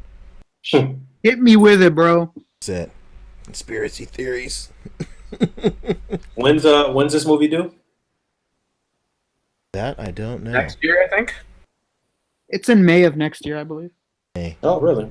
just It's like the right. Oscars. It's, supposed to be 2019. right- it's like 2 months. I know it's 2 months after Infinity War 2 or whatever they're gonna call Okay. it. Oh, really? Right. Avengers. Yeah, it's 2 So you months. saying Avengers 4 is going to be not a summer blockbuster? It's going to be in I'll look up the April list or right March? Oh, yeah, that's very true. Interesting. You looked it up. It is. It's that's the case. Damn. No, So- no. I'm just he's saying true to the timing if that's Yeah. true. It's in. Okay. Avengers is May 3rd, so then that means this is July. Wow. Okay, that makes sense. Okay. That other picture you pulled up, Fabio, where they're in the air, is that the same suit? Yeah. Okay. Oh, yeah. Okay. So we can expect to see some of the cast of Spider-Man at San Diego Comic-Con, maybe. Yeah. I doubt that because Marvel doesn't really do presentations at San Diego anymore. Really? No, they just take years off. That's incorrect. Oh, really? Because Yeah, I thought they they're doing them all at D23 now. They take 2 years off. They mentioned it on their own Twitter because people were complaining that we waited in line, we buy tickets for you guys to come, and they said that they said you can look it up that they do always take years off from going there. And I'm assuming, like you said, it's related to the fact that they want to do D23 at the same time. Yeah, I can see that for sure. July That's 5th. why Aquaman was the biggest thing at San Diego this year. July 5th is Far From Home. So yeah, Okay. 2 months. 2 months right after. Matt McDougall, the man, the myth, guy with a great name, brings up, I wonder how they're going to plan to promote Spider-Man without giving away Avengers 4. Very interesting. Because, like, I mean, yeah, he's dead. Yeah, like you basically can't show a trailer until Infinity War 2 is over. I know, right? It's very... Watching these comic book movies is like watching wrestling, I swear. Like, what's real, what's not. What is the trailer gonna say if they show it before Infinity War 2? Like, you know Goldberg smashed that car, but is it really the other guy's car? Like, yeah, that's true. there's no consequence. You know, it would be Is this interesting one they if found they in a lot? if all the promo stuff was just all suited Spider-Man, but they never showed Tom Holland like as Spider-Man, like unmasked Tom Holland, and like it's like this huge campaign. Like, is this really Peter Parker? Like, I don't. They probably wouldn't go that route, but They're in London, so can this possibly be Peter? I mean, he's on a school field trip, so I don't know. that's true. Yeah, I mean, I'm talking about for these casual viewers that you know. Fucking casual. I'm just my mind is constantly 24/7 thinking of ways that Miles Morales can be folded into the main content. I mean, I know we're not really gonna talk about Venom because nobody really saw it, but I mean, technically it was a success. Apparently, it made a lot of money. It made more money than the Lady Gaga. You know what? Before we right before we started, Elvis had hit me up and was like, "You know what, man? Just go see it and judge for yourself." He said he enjoyed it. So I've been hearing that. I've been hearing that people Yeah. Which said one? it was okay. Which But one's due to the an fact- absolute basically- nightmare? Not a catastrophic failure. We are. Wait. You said Juan said it was a nightmare. Yeah, and I'm sorry, but like when it comes to people's whose opinions I trust, which one's is pretty high. And if he said it was a nightmare, I fucking believe him. Yeah, I me fucking too. believe him. Fuck. Yeah. All right. Well, maybe it's one of those movies that you just watch at home with a bottle or a blunt. I honestly believe that if I watch it, I'm not going to hate it, but I do think that if I pay for it, I'm going to be like, fuck, man, I shouldn't have paid for this. Regardless, though, it's done well enough that we're gonna get sequels and more stuff from that side of the Marvel universe. Oh yeah, money wise, Well, 100%. It seems like it's doing. if it's not gonna relate to toys, I don't really give a fuck.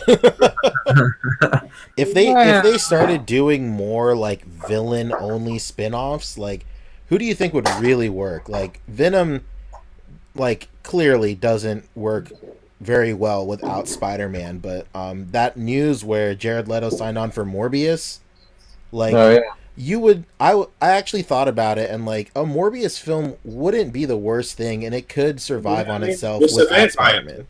Yeah, it's just a vampire flick for that matter. Right. He's been around. And a good way to introduce Blade, because apparently Wesley Snipes has still been talking about doing Blade. Word. That would be a good way to have a after credit scene of Blade coming. Yeah, to be fair, whether I end up liking these films or not, or if they make money, like as long as it doesn't fuck with the MCU, I'm not really upset. I'm not gonna get that upset unless they connect, to be perfectly honest. You know what I think would be the perfect like amalgamation, like the everybody wins situation is like, so the Sony universe is very open about like other universes existing. So like, spoiler if you haven't seen Venom, like at the very end before the end credit scene, there's like a splash screen that very bluntly says what does it say? It's like at the same time in another universe. So they're very blunt about like other universes existing.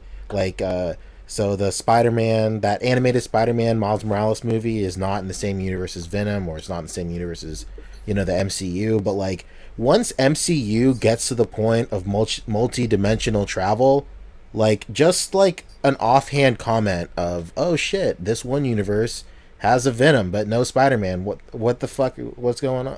So like I think that would be like the best way to incorporate everything under the same umbrella.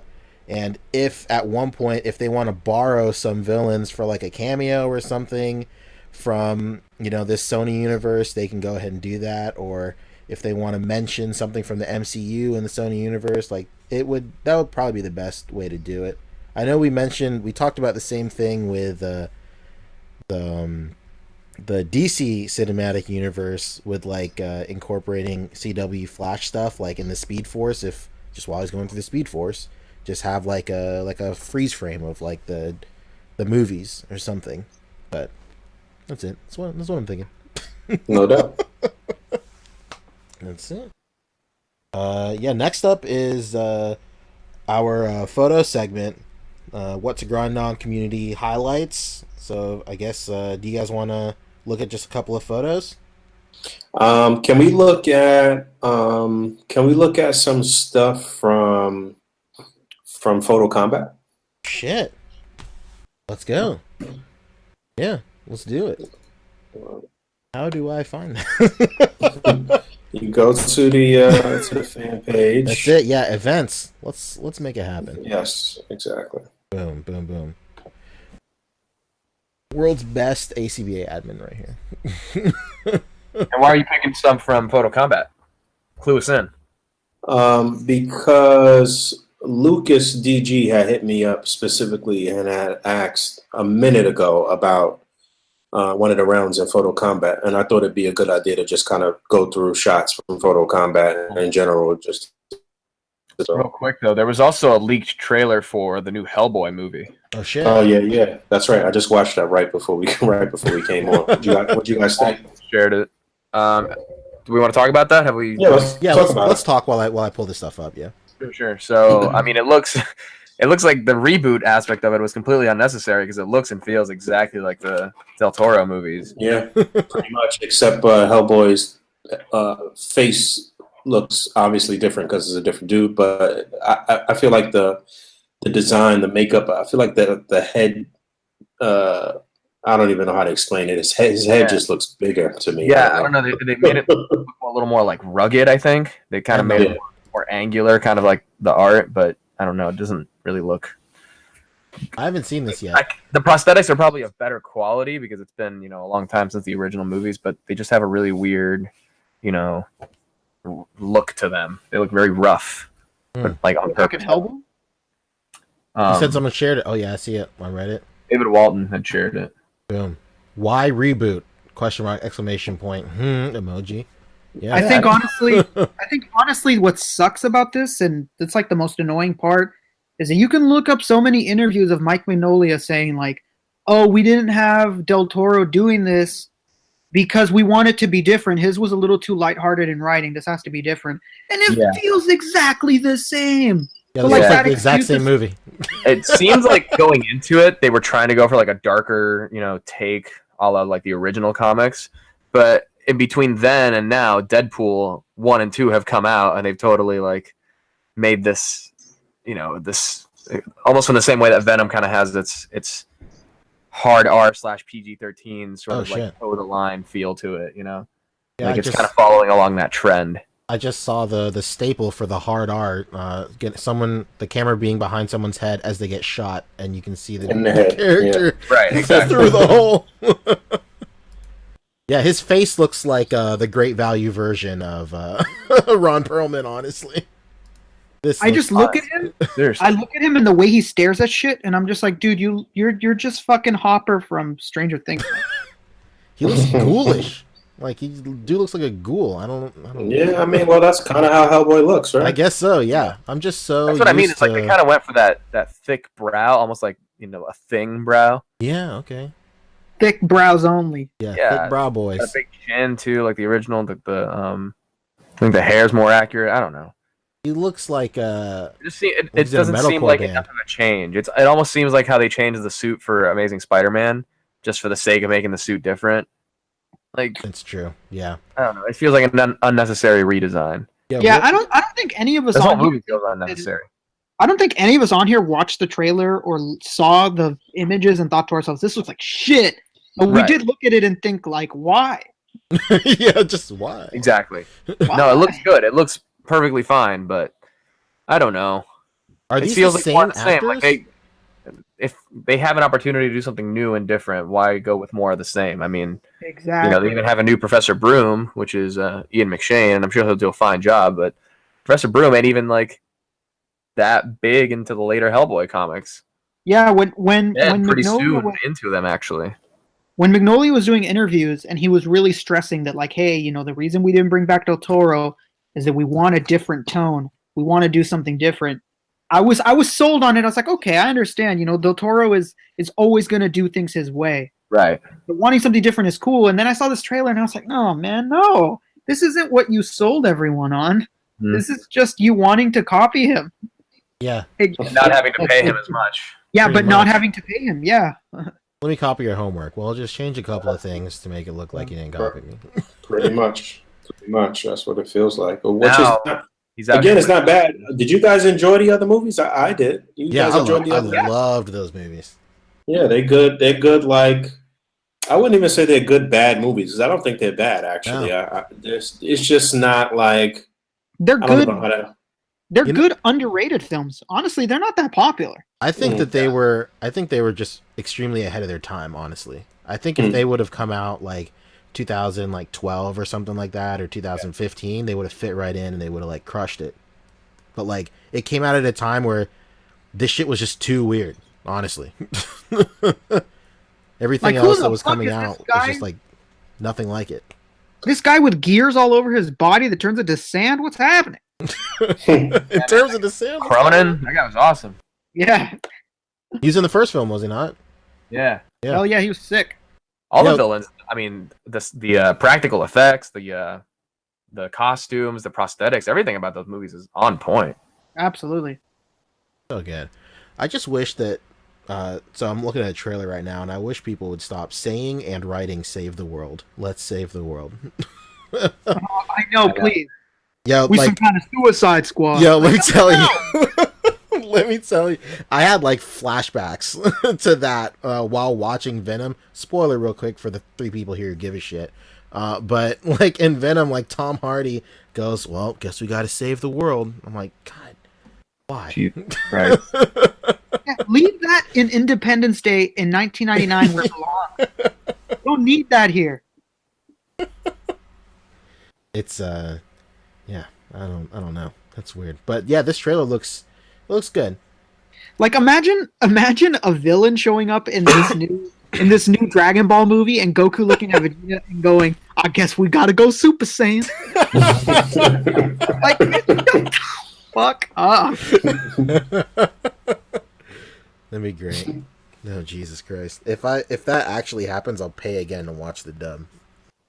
Oh my god! I guess we gotta go Super Saiyan, Vegeta. Whoa! There's like an episode in like the old like not the newest Funimation dub, but the one they did in like the early 2000s where they're talking to someone is talking and then someone goes like, "Well, guess I just gotta go Super," and then like he just like transforms into a Super Saiyan.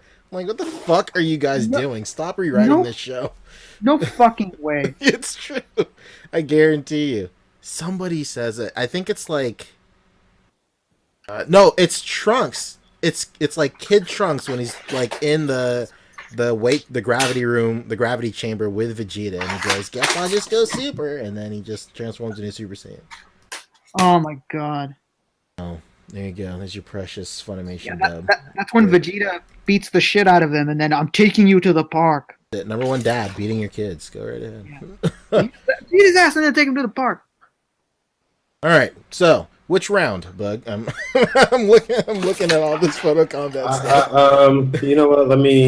I guess I could just start looking at whatever, but let me check specifically what he was interested in. Yeah, let's take a stroll through round 1 of Photo Combat 3, just because it has the most stuff.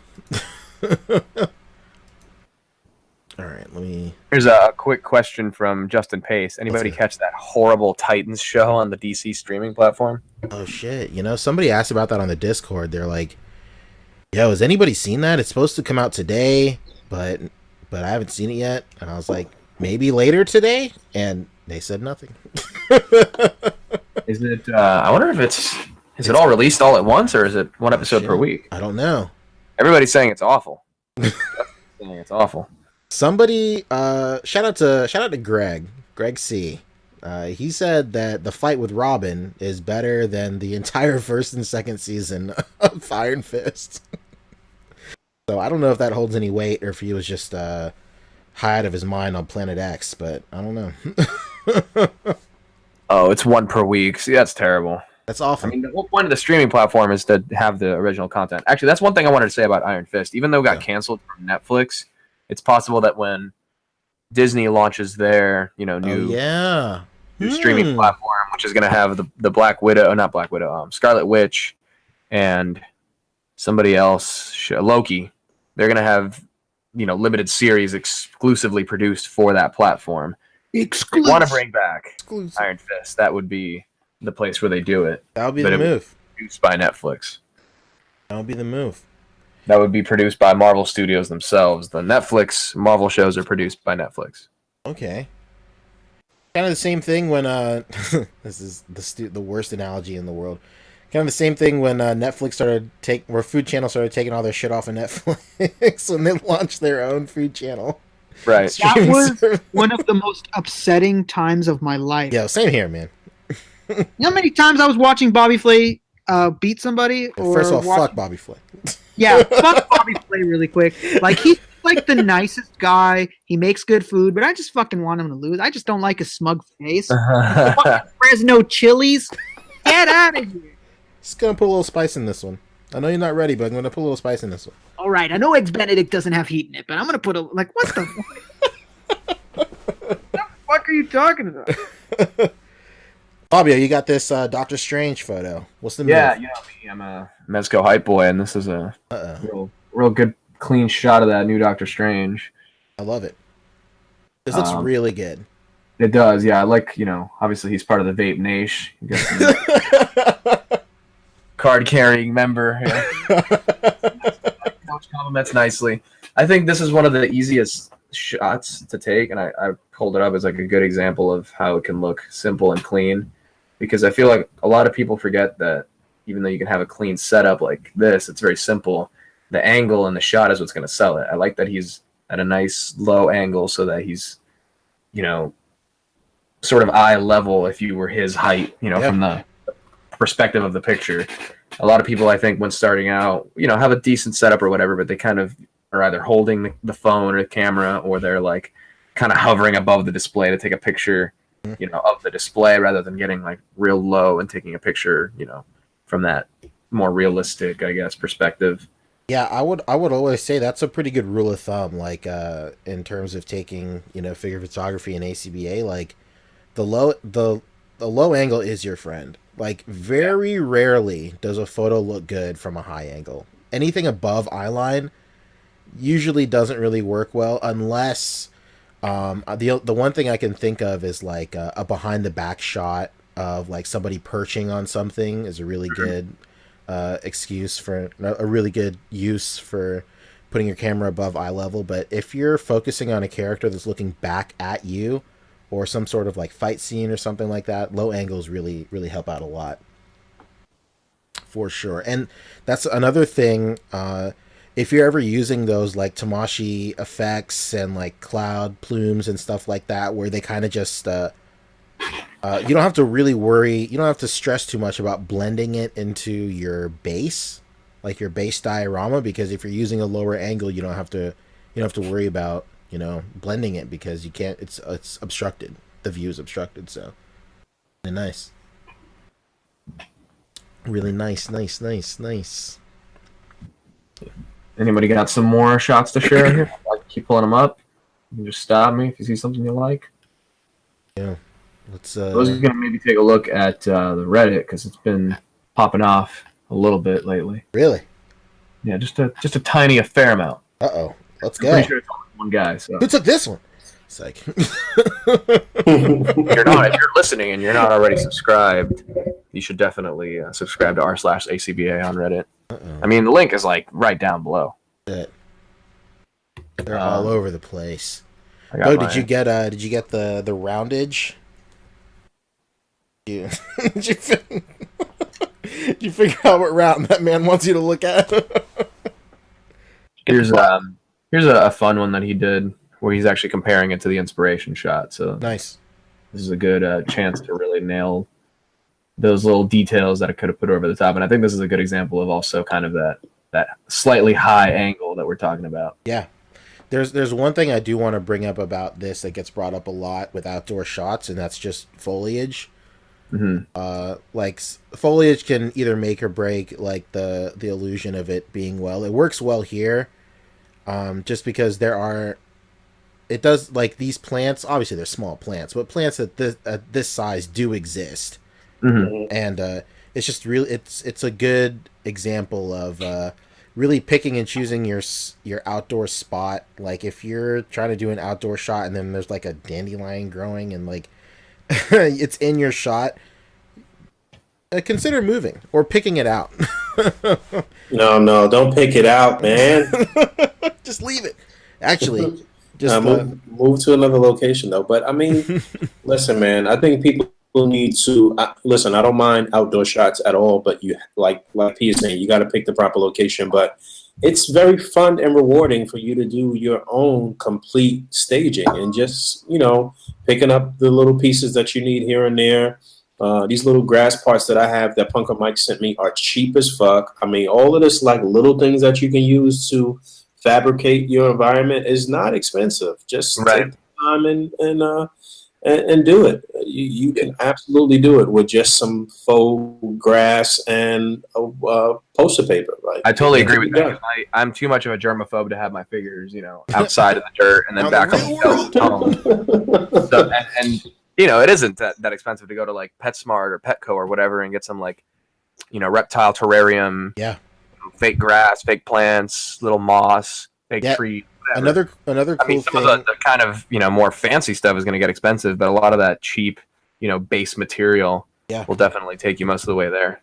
And if you're worried about like scaling with a lot of these plants, you can opt to do like kind of like a cosmic type of display. So like characters that go to like different planets where there's like really wild foliage, like you could totally sell some stuff that looks out of scale as long as the story you're telling with your shot incorporates that. Like if you're doing like a Guardians of the Galaxy thing where just like on some weird ass planet with a bunch of big ass plants, whatever, like no one's gonna contest it. And I think in this shot in particular, one way to kind of combat, if you're insistent on doing this outside, but one way to kind of combat what we're talking about is getting a tripod and setting the angle and staging the figures, and then removing any excess stuff from the frame from there. That's it. You know, that way you can lock in that nice low angle, which again, he's like slightly high, you know, you can see, let's say, more at the top of his head than you do here. This is more of like a straight on shot, I guess. So then from there, once you have the angle locked in, you pick out all these kind of oversized plants that are in the way, and then accent it with maybe some of those smaller scaled fake plants we're talking about. Yeah. Yeah, and don't forget Michael's and Hobby Lobby. Those are also great places to find stuff like that. True. Yeah, and don't be afraid to cut fucking. Don't be afraid to cut foliage that you buy too, as long as it doesn't, fuck it up. This is another shot from the same poster. His name is the Action Figure Junkie. Oh, it's good to admit. Early on, that way you know you have a problem. If you know it, nobody else can make fun of you for it. Yeah. Yo, do any of you guys have a store around you called Dick Blick? I do actually, yeah. All right, tight. Shout out to 796 Studios. He on his Instagram story, he posted a video of him just like at a store with a bunch of really cool like scaled foliage and stuff. And I was like, "Yo, where you at?" And he's like, "I'm at Dick Blick." And I was like, "Yo, don't ever fucking talk to me like that." Oh my god. Crazy. It looks like the closest Dick Blick to you is in Maryland. Jesus Christ.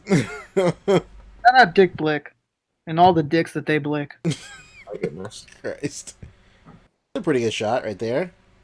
Yeah, this is a finely crafted, well-angled shot, It's something that you could take from a very like dead-on angle and it wouldn't really sell it too much, but I like how the angle of the camera kind of follows the angle of Spider-Man. Yeah. If there was one thing I would fine-tune about this one, it's maybe placement of his leg, his like right leg right there. Maybe it's just a little too like how you can see the inside of the joint. Kinda, yeah. Like I would think it would just be in a different position, possibly. I don't know. That's just me. I would say the posing on Punisher could be a little tighter. You know what I'm noticing a lot? I'm noticing a lot of people doing Spider-Man displays and using Ultimate Spider-Man. Is Pizza Spider-Man that rare to people? He really is, dude. I see a lot of people looking for him on Reddit, especially. It's interesting because, like, out of nowhere, man, this Pizza Spidey just became like just hard to find. And it's funny because I did a drawing for one on my Instagram like 2 weeks or so ago, and people were on that shit for sure. Yeah. Shout out to 3. It was really easy for me to find 3. Yeah, at that time, and I definitely still have. I have 3, and I still have 1 carded. That one that I raffled off was an extra one, basically. But yeah, I didn't realize that people were still looking for the at least Spider-Man. Once a week, I would say people are like, well, what's the best 6-inch Spider-Man? Everyone's like, well, Pizza Spidey, but he's hard to find, so get the Retro Wave one. So, Yeah, if you want the original Pizza Spidey, it's a problem. What's the big difference between Pizza Spidey and the retro one? No interchangeable hands. Yeah, you don't the color is hands with the retro one, and the retro one's color is not really like classic Spider-Man. It's a little muted. It's cool. It's not bad, but it wouldn't be bad for something like this for sure. Like with this sort of lighting. I actually never picked up the Retro Wave Spidey because I have the. I didn't either. Yeah, I didn't pick that up either. I reviewed Ed's, but I didn't pick it up for myself either. But yeah, this kind of bothers me though. The small Spider-Man in these displays bothers me. I don't know. Maybe just because I know that he's small and it's Ultimate Spider-Man. I don't know. Yeah, that's the big thing for you, like the continuity of like. Yeah. I remember when I first joined A.C.B.A, I was like, "Why does this guy fucking care?" But now, this honestly could be a case of him just not having Pizza Spidey. Yeah. No, that's what I'm saying. I'm sure that's what this is. Speed Spidey you're gonna use, Right. It's funny you bring that up. I guess I need to have him 4 times because I got the RAF set one too. It's funny you bring that up because when I did that Sauron shot where like I don't want to cure cancer, I just want to turn people into dinosaurs. I opted for the Ultimate Spider-Man just because his eyes were bigger, and it just it emoted his disbelief more Right. than Pizza Spidey. And then like mad people like on other boards were like just calling me out like, why is this fucking loser using the Ultimate Spider-Man? I was like, just give me a chance to explain. No chances. Yeah, that's it. But anyway, I was gonna say just fine tuning some of the posing on Punisher here would put this over the top because I mean this Punisher sucks because he doesn't have the trigger fingers, but do something else with his hands then. Or I feel like he's a little hunched over. He's not very. He's got bad posture. I don't know. I feel like maybe bring his legs in a little more. He should have put a different backdrop behind Punisher too. To have another behind him inside the apartment is yeah. Even if it's just white in there, that'd be very true. He could have just put a plain piece of paper. You know what I'm saying? Just to look like a painted wall. That's it. Yeah. I think it would have benefited from him actually putting the hand like gripping the gun. Like you can make the argument that he's about to, but if he's about to, then you might as well just make him do it. Right. It's the same thing with like punches and the follow through as opposed to the moment of impact and shit. Yeah. Very, very true. But this is not bad. This is not bad though. It's not terrible. True, yeah. It's good framework. Yeah. It's a really good angle. I like the angle. That's just the thing that you have to worry about when you angle your shots like that is you have to worry about negative space a lot. So there's a lot of negative space like right below his feet and stuff like that. If they had like maybe some sort of fire escape or like a ladder or like something like that would have really helped the negative space there. But again, it's good. Even if he'd angled this even more so that we get the entire the whole window frame right here more in this corner and then Spidey like more up in this corner, then would kind of eliminate this negative space like right across the top and bottom. Boom. Yeah, you got it. It's almost like you would have Spidey right side up versus Punisher is and it would kind of be a fun contrast. Yeah, a fun play with the angle. I always think it would be a fun. Maybe we could do this as like a Discord challenge or whatever. But take somebody's like idea or framework like this and kind of do it yourself to show you like those little fine tunings. That's it. It would be a fun little Discord challenge. I don't know. Have we plugged the Discord enough? Let's do it one time. Let's do it one more time. We did something like that similarly in PNP, like I think last summer, the biting challenge, didn't we do that? Right. Oh, that's right. Okay, that's where I'm getting the idea. Anyway, so I'm on the A.C.B.A. subreddit. Other people can pull up photos, please. Let's go. All right, so let's. Right now, I am going through photo combat. Go ahead. No, I was gonna say I went and looked up the specific photo that I wanted to look at, and this is one that now I'm remembering. This one was kind of controversial. So go ahead, P. I'll do mine after. I'll do mine after yours. Controversy. Let's see. Hey, my Captain America shot was there. Let's go. Where are you at? Let's see the Captain America shot. Oh, you already pulled it away. Oh, no, that was you, wasn't it? Oh, okay. The Captain America shot. Yeah. There it is. You were followed. All right. Not great. Hey, you made it through round 1, Fabio. Did you not? I'm sure you did. I think so. Yeah, you did, definitely. What? Is this Wolverine's head on Daredevil? Come on, you know who that is. It's the G-Man. It's all about that D, man. Basically. All right. So, what's up? No, I was saying that other one. I forget who that kid was, but that was like, I don't know what happened there. Scroll back up a little bit. Who's in it? I don't know. Not that one. That one. Yeah. Sheesh, what happened here? Okay, so the Ghostbusters, right? Yeah, it's Ghostbusters. Oh, that's Ghostbusters. All right, let's talk. Okay, so Did he melt an action figure? Did he melt this? Oh no, he didn't melt it. I see. I can arm pieces. I can see where he wanted to go, for sure. I think this is a good time to bring up that you should really space is your friend when you're creating a display. Like I see a lot of people when they start displaying, like, all of their figures are so close to each other when they generally don't really have to be. Honestly, like, you could argue that, like, these two characters walked into the room together and they zap this ghost, and then one of them's on the floor, or they passed out, or they fainted, or whatever. But, like, if you space out your figures and you from there work on a more dynamic angle, it could really just transform your entire setup, honestly. He's also using Flash, which you should never do. That is very true. Yeah, Flash is not. That's not going to sell anything. It's got the focus all messed up. Flash But is not your friend. this is also a classic example of, like, I'm sure, you can set this up and see it in person from multiple angles and you can say what it is, but this is one of those things where you need to, like, lock in that angle and then put things within the frame from there, because Exactly. Yeah, it's got all the space here.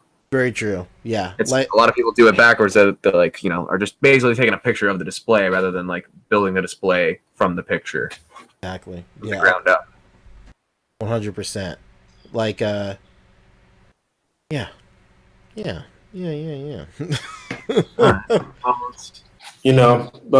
Props to him for sticking his neck out on the line though and coming out sure. and getting in photo combat and saying fuck it and throwing caution to the wind though, because there's a lot of people that actually have the chops and have the know-how to do this shit that get cold feet, don't even come out. You know what I'm saying? So 100%. But I wanted to look at round 5, Akira Joe versus J.C. Malone.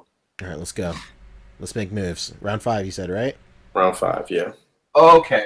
I know what you're talking about. That's why you said controversial. Controversial. Let's go. All right. Akira Joe. Yeah.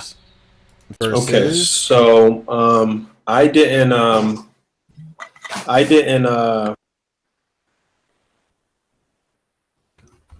sorry, my girl had just came in and I was talking to her on me for a second. What didn't you do? I didn't judge this round. I believe that the judges for this round were, for this particular matchup, were Slings and Said. And I'm looking at the score sheet here right now. Now, I think that Akira's picture is the better of the two pictures, but they both have some things that are equally as bad. I don't know if I want to say bad. First of all, J.C. Malone did an outdoor shot with almost every round. And by this particular time, me personally, I was over it. I didn't want to see him do this anymore. I think this was extremely basic, and he just went outside and set up Hulk punching He-Man, I was slamming him into the ground. I don't like the way the Tamashi effects don't really blend with the ground. He could have did this indoors in a stage, and it would have came out a lot better, in my opinion. But the thing that was really controversial was a lot of people were complaining that Akira had the better photo, to the point that we had Arvin Trinidad constantly bumping his photo and doing this and doing that. And he was getting on my ever fucking last nerve too, by the way. And he was getting on my nerves not only because he was doing that, but because of his history. And you guys know, I'm not going to go deep into that. I'm not going to deep dive into that, but because of his history, what contest and whatever the case may be. But switching back over to Akira's picture real quick, P. This whole bottom part here was not good. The scaling here just did not look good, and it was a little stretched out. And again, both of them had equal issues. But I do think that Akira probably should have been the one to pass through. And I think he was eliminated in this round. And that's why he was heartbroken or upset with it. Yeah. But this whole area here was not good. It was not good, in my opinion. It was not 5th level or 5th round. It just wasn't there. It was sloppy. This whole entire area was just sloppy, and the scaling was off. But looking at their scores, it looks like Akira got a 7 on posing, 8 on composition, 7 on concept creativity, 4 on staging, which I think is right. Yep. And tangibles, he got a 6. And then JC got 6 on posing, 8 on composition, 7 on concept and creativity, 6 on staging, and 7 on tangibles. So there was a 2-point difference between the two of them as far as the total points. Akira ended up with a 32 and JC ended up with a 34. I think that JC's staging should have been as low as Akira's. I don't know how he got a 6. I probably wouldn't have given him a 6 because it didn't come together as well, and he had been pulling the same trick every single round. That's just me personally, but I didn't score this particular bracket in this round, so I do think that Akira might have been robbed here, or it was a. But that's, I don't want to even say robbed. That's not even a right word. But I definitely don't think that JC's was better than his. But I particularly didn't. I didn't think that Akira's was as great as everybody was making it out to be either. What do you guys think? Yeah, I think so.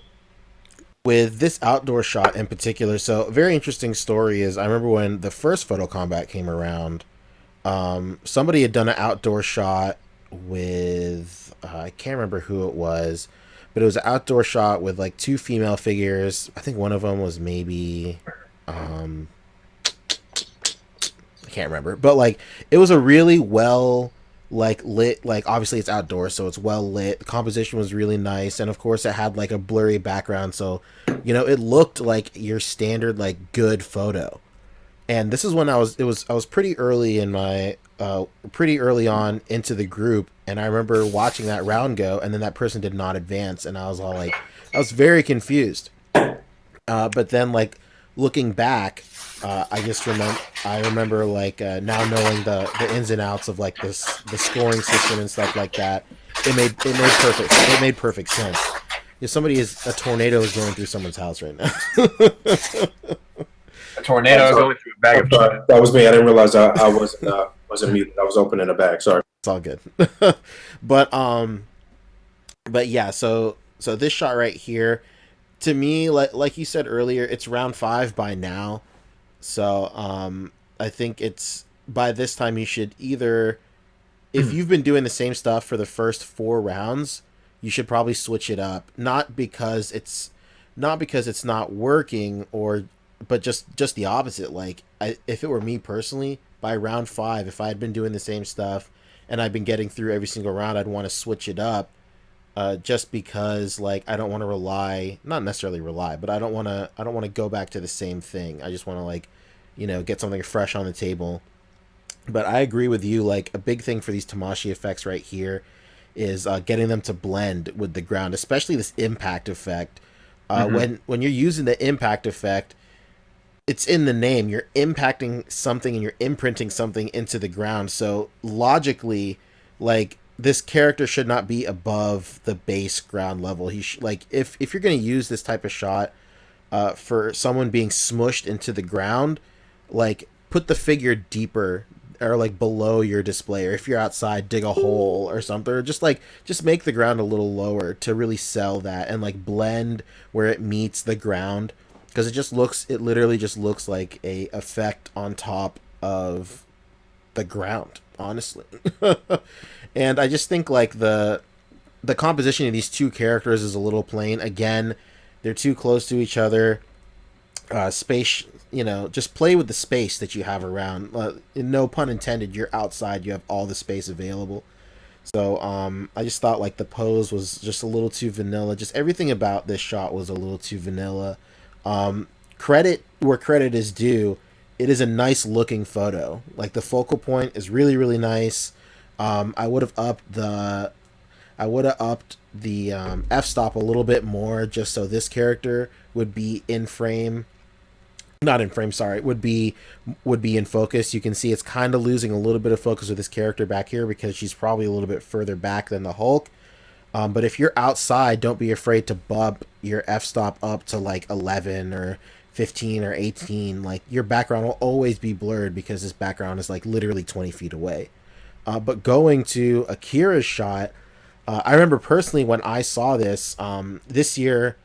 Whenever it comes to photo combat, I'm always a contestant. I don't opt to judge. So I remember when I was looking at this, I thought first impressions, I thought it was really good. Like straight up gut reaction, I was like, "Yo, this is sick. This is awesome." Because I think honestly, whenever you see fucking Ultraman putting Godzilla in a headlock, it's sick. Period. But but when you dig a little deeper, you start seeing areas that could have used improvement. So I see where he was going with the cutouts right here with the buildings. He could have edged his cutouts a little bit right here. Now, granted, you could argue that these are edged and the light is just maybe a little too hot on it, and it would make it appear like it's not edged. But just like you were saying, this bottom cutout right here is the most incriminating thing. I think just because it's stretched, honestly. Like if it was not stretched, to me, it looks to me. What I think happened is maybe that he printed out the cutout, he put it in, and then he realized, oh, this thing is like it's too little. So I'll just go back and then I'll stretch it out to make it like at least fit the frame that I'm looking for. That may have not been the case, but I can completely see it being the case. But I think the thing that's the most jarring about it is in the back you have these really nice 3D elements of these really nice like just like broken buildings and stuff like that, and then everything in the front is just a cutout. And I think if he would have just like played with the idea a little bit, moved some of these buildings to the front, maybe in between these cutouts, it would have helped sell it a little bit better.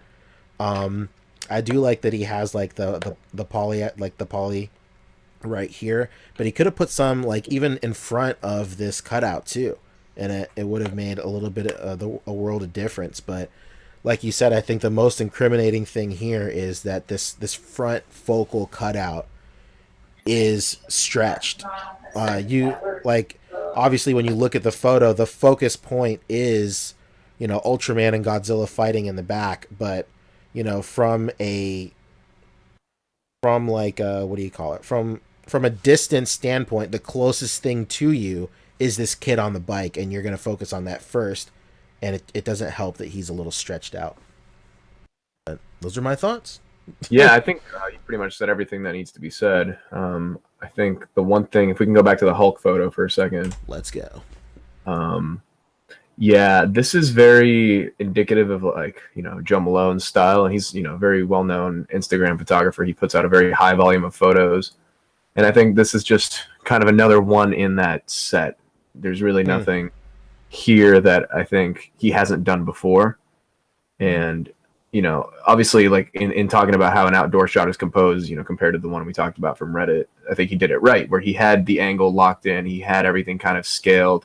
I think maybe if he just removed this plant right here, nothing in the frame visible in focus would be, out of scale so as to give away, that he's, the illusion of it. I think, like you said, though, you just tighten in or bring this closer in or find a way to lock in an angle that doesn't show that, the seam line between the actual ground and the impact effect. And, little things like there's a spider right here. I was about to say, he's working on the elements. So immediately he's got a spider surfing this effect. And that would be a thing that, might be hard to see on the viewfinder and, whatever. Yeah, exactly. Yeah. To his credit, I don't even myself, I wouldn't be able on a little 3-inch viewfinder. No. Just to interject real quick on what you're saying, JC is somebody on Instagram who has currently 34.2 thousand followers. So at that level on Instagram, when you put up something, almost anything you put up is going to get a whole bunch of likes. So that shit's going to hurt your ability to be objective about your own shit and to really push yourself to the limits sometimes. I'm not saying that's what it is, but I'm just keeping it funky and keeping it real. That's what I'm saying. Like, this is very much in his groove, Right. And I think he shot himself in the foot a little bit by using the He-Man stuff in almost every round too, because you're not going to get the greatest posability out of it. But yeah, my bad, guy. And then I actually did a shot. I mean, not saying that he, is biting. This is a very common effect, a very common concept. I had a shot where Hulk was doing the same thing to Iron Man and being controlled by Enchantress. And I remember I got some critique on it from Al Chang, where he told me I use this exact same effect to signify it. He told me to put it on the back of the head of Hulk to kind of, not, look like it's just plastered on his face. I kind of had it at the top of his head or something like that, but also in the front. I think tucking it behind the head so it's just kind of peeking out from here is a better way to kind of sell the mental control sort of effect. So just a quick little cutout thing. I think this cutout is pretty good. I think the lighting is just catching it right here. So a slight rimmage with a slight little rim job with a Sharpie, I think will take care of that. Whoa. It's a family-friendly podcast. Yeah, exactly. How do you even give a rim job with a Sharpie marker? Come on. If anyone can think of that, then I think that's pretty much impossible. Yeah, comment below. Yeah, and also one thing I wanted to point out too was Akira had done that same sort of thing before as well. In fact, I think he has even used that particular cutout before in another picture on the page. Yeah. If it wasn't that specific cutout, then it was that same sort of style of putting a cutout in the front and whatever. And I think one of his issues with a lot of his shots is when he starts to do those kind of scaled bigger photos and shit like that, it could be a little cluttered. He likes to squeeze a lot of shit into the frame. And it could be a little cluttered and it could be a little sloppy sometimes. Yeah, so if we can go back to Akira's photo here, I'll say pretty much the same thing. This thing is what really kills it, is the stretched out cutout at the bottom. And I think having a hard division between this and the smoke would also help. And it would also help cut down the lens flare right here, which I know he probably kept in because it looks cool. But I think it would be better if this wasn't all washed out like this. If it was a hard division between what's going on over there versus what's going on here, especially because the lighting of the cutout itself kind of seems a little different. But yeah, this just needs to be tightened up. Obviously, what's selling this is the pose. The pose is fantastic. Yeah. And then the environment in the back looks great. This cutout looks great. I think maybe the poly and this foreground is what's really killing this photo. We took a deep dive. That's right. One of Photo Combat's I would have actually also thought that this photo would win, though, just because of Same here. Basically what I said about the other photo is that it's nothing, groundbreaking. I mean, it kind of is because of the nature of the photo, but it's conceptually not groundbreaking, I guess. Whereas I think this is a little more fresh and a little more, if nothing else, the posing is better. The foundation of the photo itself, I think, is better. Yeah. It gives off a more dynamic energy. Yeah, it's definitely. So what do you call it? Expanding on what I just said, in this photo, immediately upon looking at it, you feel the energy of Ultraman and Godzilla. These are two big motherfuckers, and they're just battling out. Whereas in this one, Hulk is canonically a huge dude, and you should feel the impact of him slamming some dude into the ground, but it just falls flat a little bit, unfortunately. All right. Somebody actually hit me up and asked for a critique on one of their photos. Let me see if I could screen share. If anybody in the chat right now has photos that they want us to critique, go ahead and tell us your name on Facebook and describe your photo so we can find it. Yeah, let's do it. We can do some live pandering as well.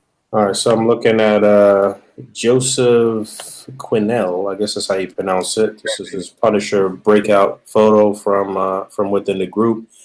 And anything with extreme sets, I'm gonna be harsh about it because I often don't think that the sets look that great when you have them in the forefront. If you have them and they're just kind of blurred and it's the background or something like that, you can make them mesh and look really nice. But once you start getting up close on these, and you can see, and you can obviously see the cardboard here on the bars, it just doesn't look that great to me. I can't really see everything that's going on here. I got an idea what's happening. I guess he killed the guards and he's trying to get out of the prison right now. But yeah, I can't really make out every single thing. The lighting is kind of strange. I'm not sure if I don't know what I'm looking at here at the top. If this is the actual extreme sets or something that he put, or some type of grading that he put over the top. Yeah, I think it's that.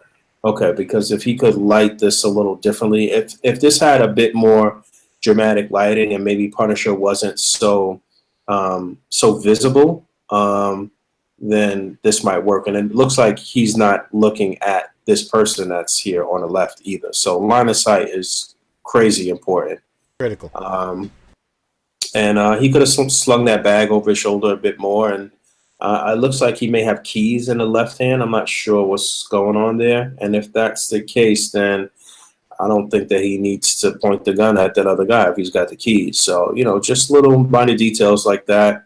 But again, me personally, I wouldn't use extreme sets in the foreground like that. I would get with a diorama builder and get something authentic, or just use it in the background. But this is not bad. It's not a bad idea. It's a great idea. It's good framework, but I would maybe hit some different angles or do some different things to really bring this to life and just make it look more clean and more together, I guess you could say. What do you guys think? Somebody in chat suggested that he might be breaking in to kill this guy. Okay. Possible. All right. Very true. Why don't we take a look at the Discord server as well? Because we might have some stuff in the What to Grind On. Or there unfortunately is nothing in the What to Grind On. But if you would like to get your What to Grind On photo featured in next week's podcast, check out the Discord server. All right, we could just sweep the page real quick before we get up out of here. We about to be at the top of the hour, but if we just want to somebody scroll through the page, and we can just pick a couple of things from this past week. I think we're officially about to compete with The Walking Dead. Yeah. Someone scroll through the picture. I want to address something in chat real quick. Shout out to a Shattered Psyche. He is saying that he disagrees. He thinks extreme sets are great for guys on a budget that can't afford high dollar dioramas, and I agree. Like we discussed in a previous podcast as well. I think extreme sets are really great as accent pieces when they're not the focal point of the photo. A lot of guys, when they get the extreme sets, they make the photo about the extreme set. Right. Yeah, that's pretty much what I was saying. Exactly. Yeah. You use it in the background, then. Yeah. That's it. And even you don't even have to have an elaborate diorama. If you have an extreme sets, and then you even have some props here or there, then just mix and match. Just add some more dimension to the whole display, and then the extreme sets will only add to your display. As a matter of fact. This guy is tagged What to Grind On, so let's go. Boom. Yeah, I saw that a little while ago. It's nothing crazy. Well, right off the bat, he's got. It looks like he's got a piece of Spidey, so he could have swapped out that left hand for another open hand, and maybe put it. Took that one from underneath the other hand and put that on Lizard's arm. I like where he's got the right hand placed, though. But this framing is just, he needs to frame this up a little bit. It looks like he's holding the camera right up close on the display. He didn't take his time to set this up and then set up the camera and stable the camera. That's number one. I could tell that right now. Looks a little rushed. It looks like he was just trying to get it to the board, Yeah. But at least he's got Lizard actually gripping Spider-Man's neck. That's important. So yeah, I'm sure the posing's fine. I just don't think the lighting is good enough to really sell anything he's doing. It's not a flattering angle, really. I think if you're gonna go in for super tight shot like that, like a straight on side angle isn't going to benefit you, unfortunately. Like I think you have to do something a little bit more dynamic if you want to get that tight into it, you know. Yeah, it looks a little too straight on. Also, you got to Yeah. kind of angle a little bit. Exactly. I got one on the Discord actually. Let's make moves. Boom. Shout out to Finn Layden. This man is always grinding for sure. Oh yeah, Finn Aiden's a good kid, man. Yeah, super great guy. Let's see. Let me pull up my guy just so I can see. So he posted this Carnage shot. He said that. Boom. What was he saying? He said wasn't too happy with this angle because of the shoulder, but I thought I'd post it here. Yeah. So one big thing that a lot of people struggle with these Revoltech figures is just based on their technology alone. You really gotta. It's almost like you're in like a dance with the articulation, just because there's like a lot of gaps and stuff, but there are ways to go ahead and hide it. I think that I think it looks good. I think it would benefit a lot from maybe some debris, like kind of just like flying up. A lot of people opt to use like glass or plexi or something to have debris flying up, so it doesn't have to be attached to anything. It just can be attached to the glass. But then a lot of people are a little bit more put off by that. It just seems maybe a little out of their skill range to do that. But you can always just slap debris on the figure.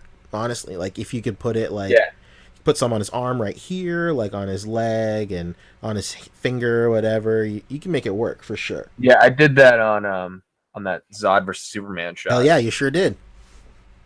You sure did.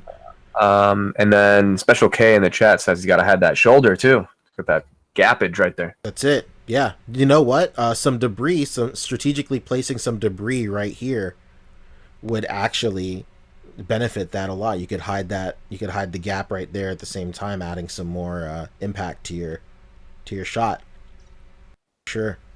If there's one thing I would make his legs like he's like crouching, but I would make his legs spread out evenly, possibly, just so it looks a little bit more uniform. And then also the aperture is like crazy low. This is probably like 1.5 or 2 or maybe like a 4 or something. I think whenever your figures are this close, like you might as well at this point just bump your aperture a little bit up so everything is in focus. I would even go like even lower. Yeah, just so his head lower angle. Yeah, like looking up at Carnage almost.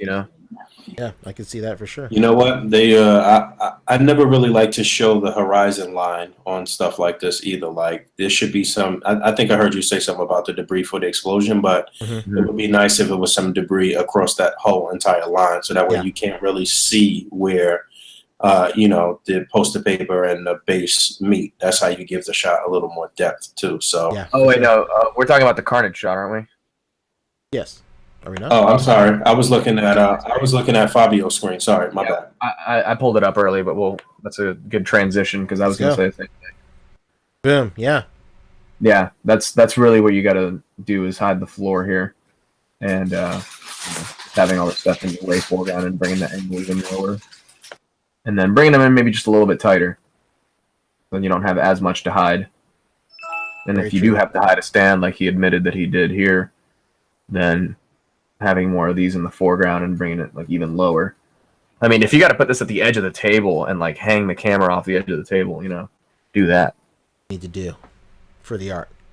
Right. Shout out to this guy for biting the bullet on that Bastion. Yeah, they look good together, I must say. That's such a great figure, that Bastion. That Bastion is a really good figure. A little off model, but yeah, who cares? But I mean, the colors on this are great. This picture pops. Yeah, very much so. I think if there's one thing, it's very apparent that it's just taken on a table. Mm-hmm. You could even just pop some poster board, some white poster board, and just put them on top of there, and then that could help. I mean, even if you get 2 of the same color poster paper and just kind of like meet them in the middle and have it extend out, Very true. to kind of, remove these reflections here at the bottom and stuff. Our guy, Big Daddy Earl, says too much negative space. I agree. Exactly. Yeah, lower angle would help with that, I think. Yeah, especially exceptionally. You bring them in closer. Yep. A lower angle, and suddenly they're up here. Exactly. You Like know right what? up here. If you did a lower angle, you could even hide the stand with these Tamashii effects. Yeah, totally. 100%. You shouldn't even be able to see their feet. You got to go full Rob Liefeld. Yeah. Never drop feet. Right. 100%. All right. Let me see what else we got. Oh, I liked this Lex Luthor. I actually want to get this Lex Luthor. Hell yeah. The Icons one. Man. Icons. You know what? The sun. Matthew did. He did. What you gonna say? I was saying he did 2 shots this week that were actually really good. That were like panels, but they were both a little overexposed though. Who is this? This is Matthew Charles. Matthew Charles. This is it's way too bright. Hell yeah! Shout out to him. Yeah, he was actually grinding this out on the Discord channel on the table. Yeah, so pretty cool use of the Discord. Just like he was just popping him up, just like asking us for advice. You know what? We gave it to him. Right. Hard and fast. Jesus Christ. Yeah, this is set up really, really nice. I kind of wish that the arms for whoever that big dude in the back weren't all the way up like that, and maybe he was a little lower and you could just see his face. But I like the action, and I like the way this is. The panels are set up. It's real simple and clean. Here's the behind the scenes right here. Actually, who is this? This is like the big ass Joker from Arkham Knight or Arkham Asylum. Is it not or no? No, is it a mutated Joker? Is that what it is? Same thing. I don't even know. No, I don't think that's it. Yeah, he's got that shit right next to the heat. I didn't even realize that's Clayface. Clayface. Okay. Oh well, then he wasn't. I could see the figure now. He probably wasn't going to be able to get him bent down and get his face on the shot. Yo, these are those like construction sets that were like on clearance a while ago. Okay. Nice. Super nice. Little dry brush on that. That's it. But it's nice to see the depth and everything here. Yeah, very much so. Very much. It's just a little bright. That's all. Exactly. Yeah. 100%. All right. Cool. You guys want to get out of here? Set up for this shot though. Yeah, I'm about to get some dinner. Yeah. And, what you having? Chinese. Yeah. Sunday special. No doubt. Meatballs in a couple hours here. What's up, Fabio? I'm gonna make some meatballs in a little bit. Mamma mia. But, I don't really have much going on. I've literally spent a good portion of today actually really getting down to the nitty gritty and editing main course. So yeah, I'm really thinking that it'll be this week, and I've said that for about 26 consecutive weeks. But I know exactly how you feel. But I really do think that it'll be this week, considering all of the progress that I've made today and piecing everything together. I literally have clips from December of 2017.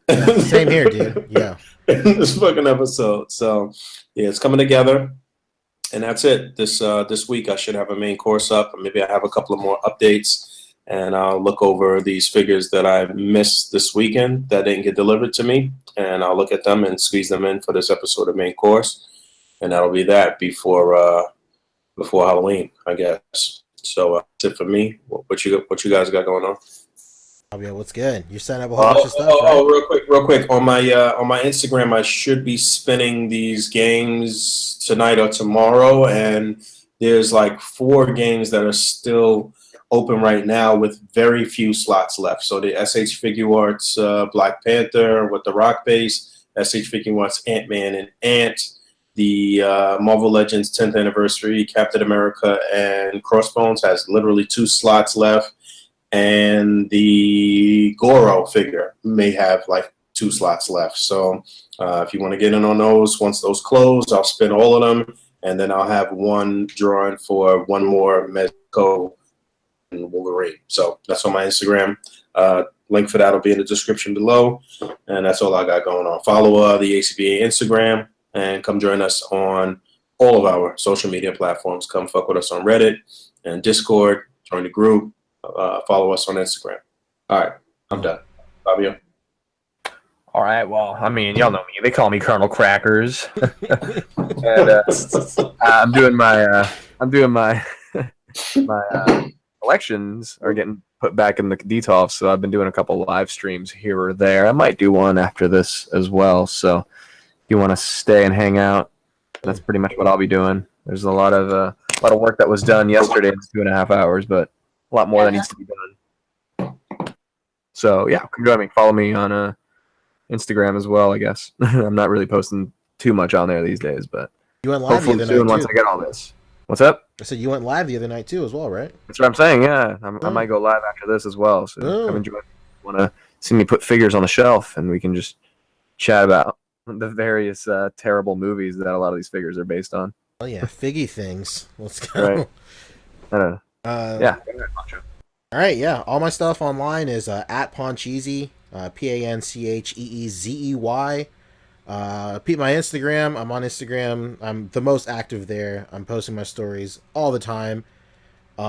Second wave of awesome acrylic auras should be going up for pre-order sometime this week, maybe. I just don't want to put the second wave up before I get everybody's first wave out the door, which everybody should be out the door tonight, 100%. But yeah, awesome acrylic auras is coming out once again. One more plug: join the Discord, hang out, let's chop it up, let's talk. And keep your eyes peeled for my Dazin Genos review. It's coming out tonight, hopefully. Fingers crossed. But yeah, that's it for me. As always, I'm always working on Posing Ain't Easy. To add to what Boog said, I have an intro for Posing Ain't Easy that was shot at Toy Fair 2016. So to give you an idea of just how far the backlog is, that's where it's at. Real quick, I forgot. I also put out my my Lost NECA interview recently, Boom. so go check that out. It's actually it's doing all right. I think some people have enjoyed watching old news, despite the fact that it's a good video. You know what's the best about that video is just is even though it's old news, it's really catching on the subtle nuances of foreshadowing that Randy is doing, based on all the information we know now. For sure. And then you can use that information and and reverse engineer it so you can find out more NECA secrets. That's right. It's a process. It's a pattern. You got to learn to read the pattern. That. So yeah, go watch that and then watch either yesterday's live stream or the one I'll probably do tonight. You guys know about Rick Dom. This guy's is always not only wearing shoes but collecting them too. My goodness. So that's it. I guess we're out. Yeah, take us out, Boog. Boog is gone. All right. Oh, wait, Until next week. Peace. Bye.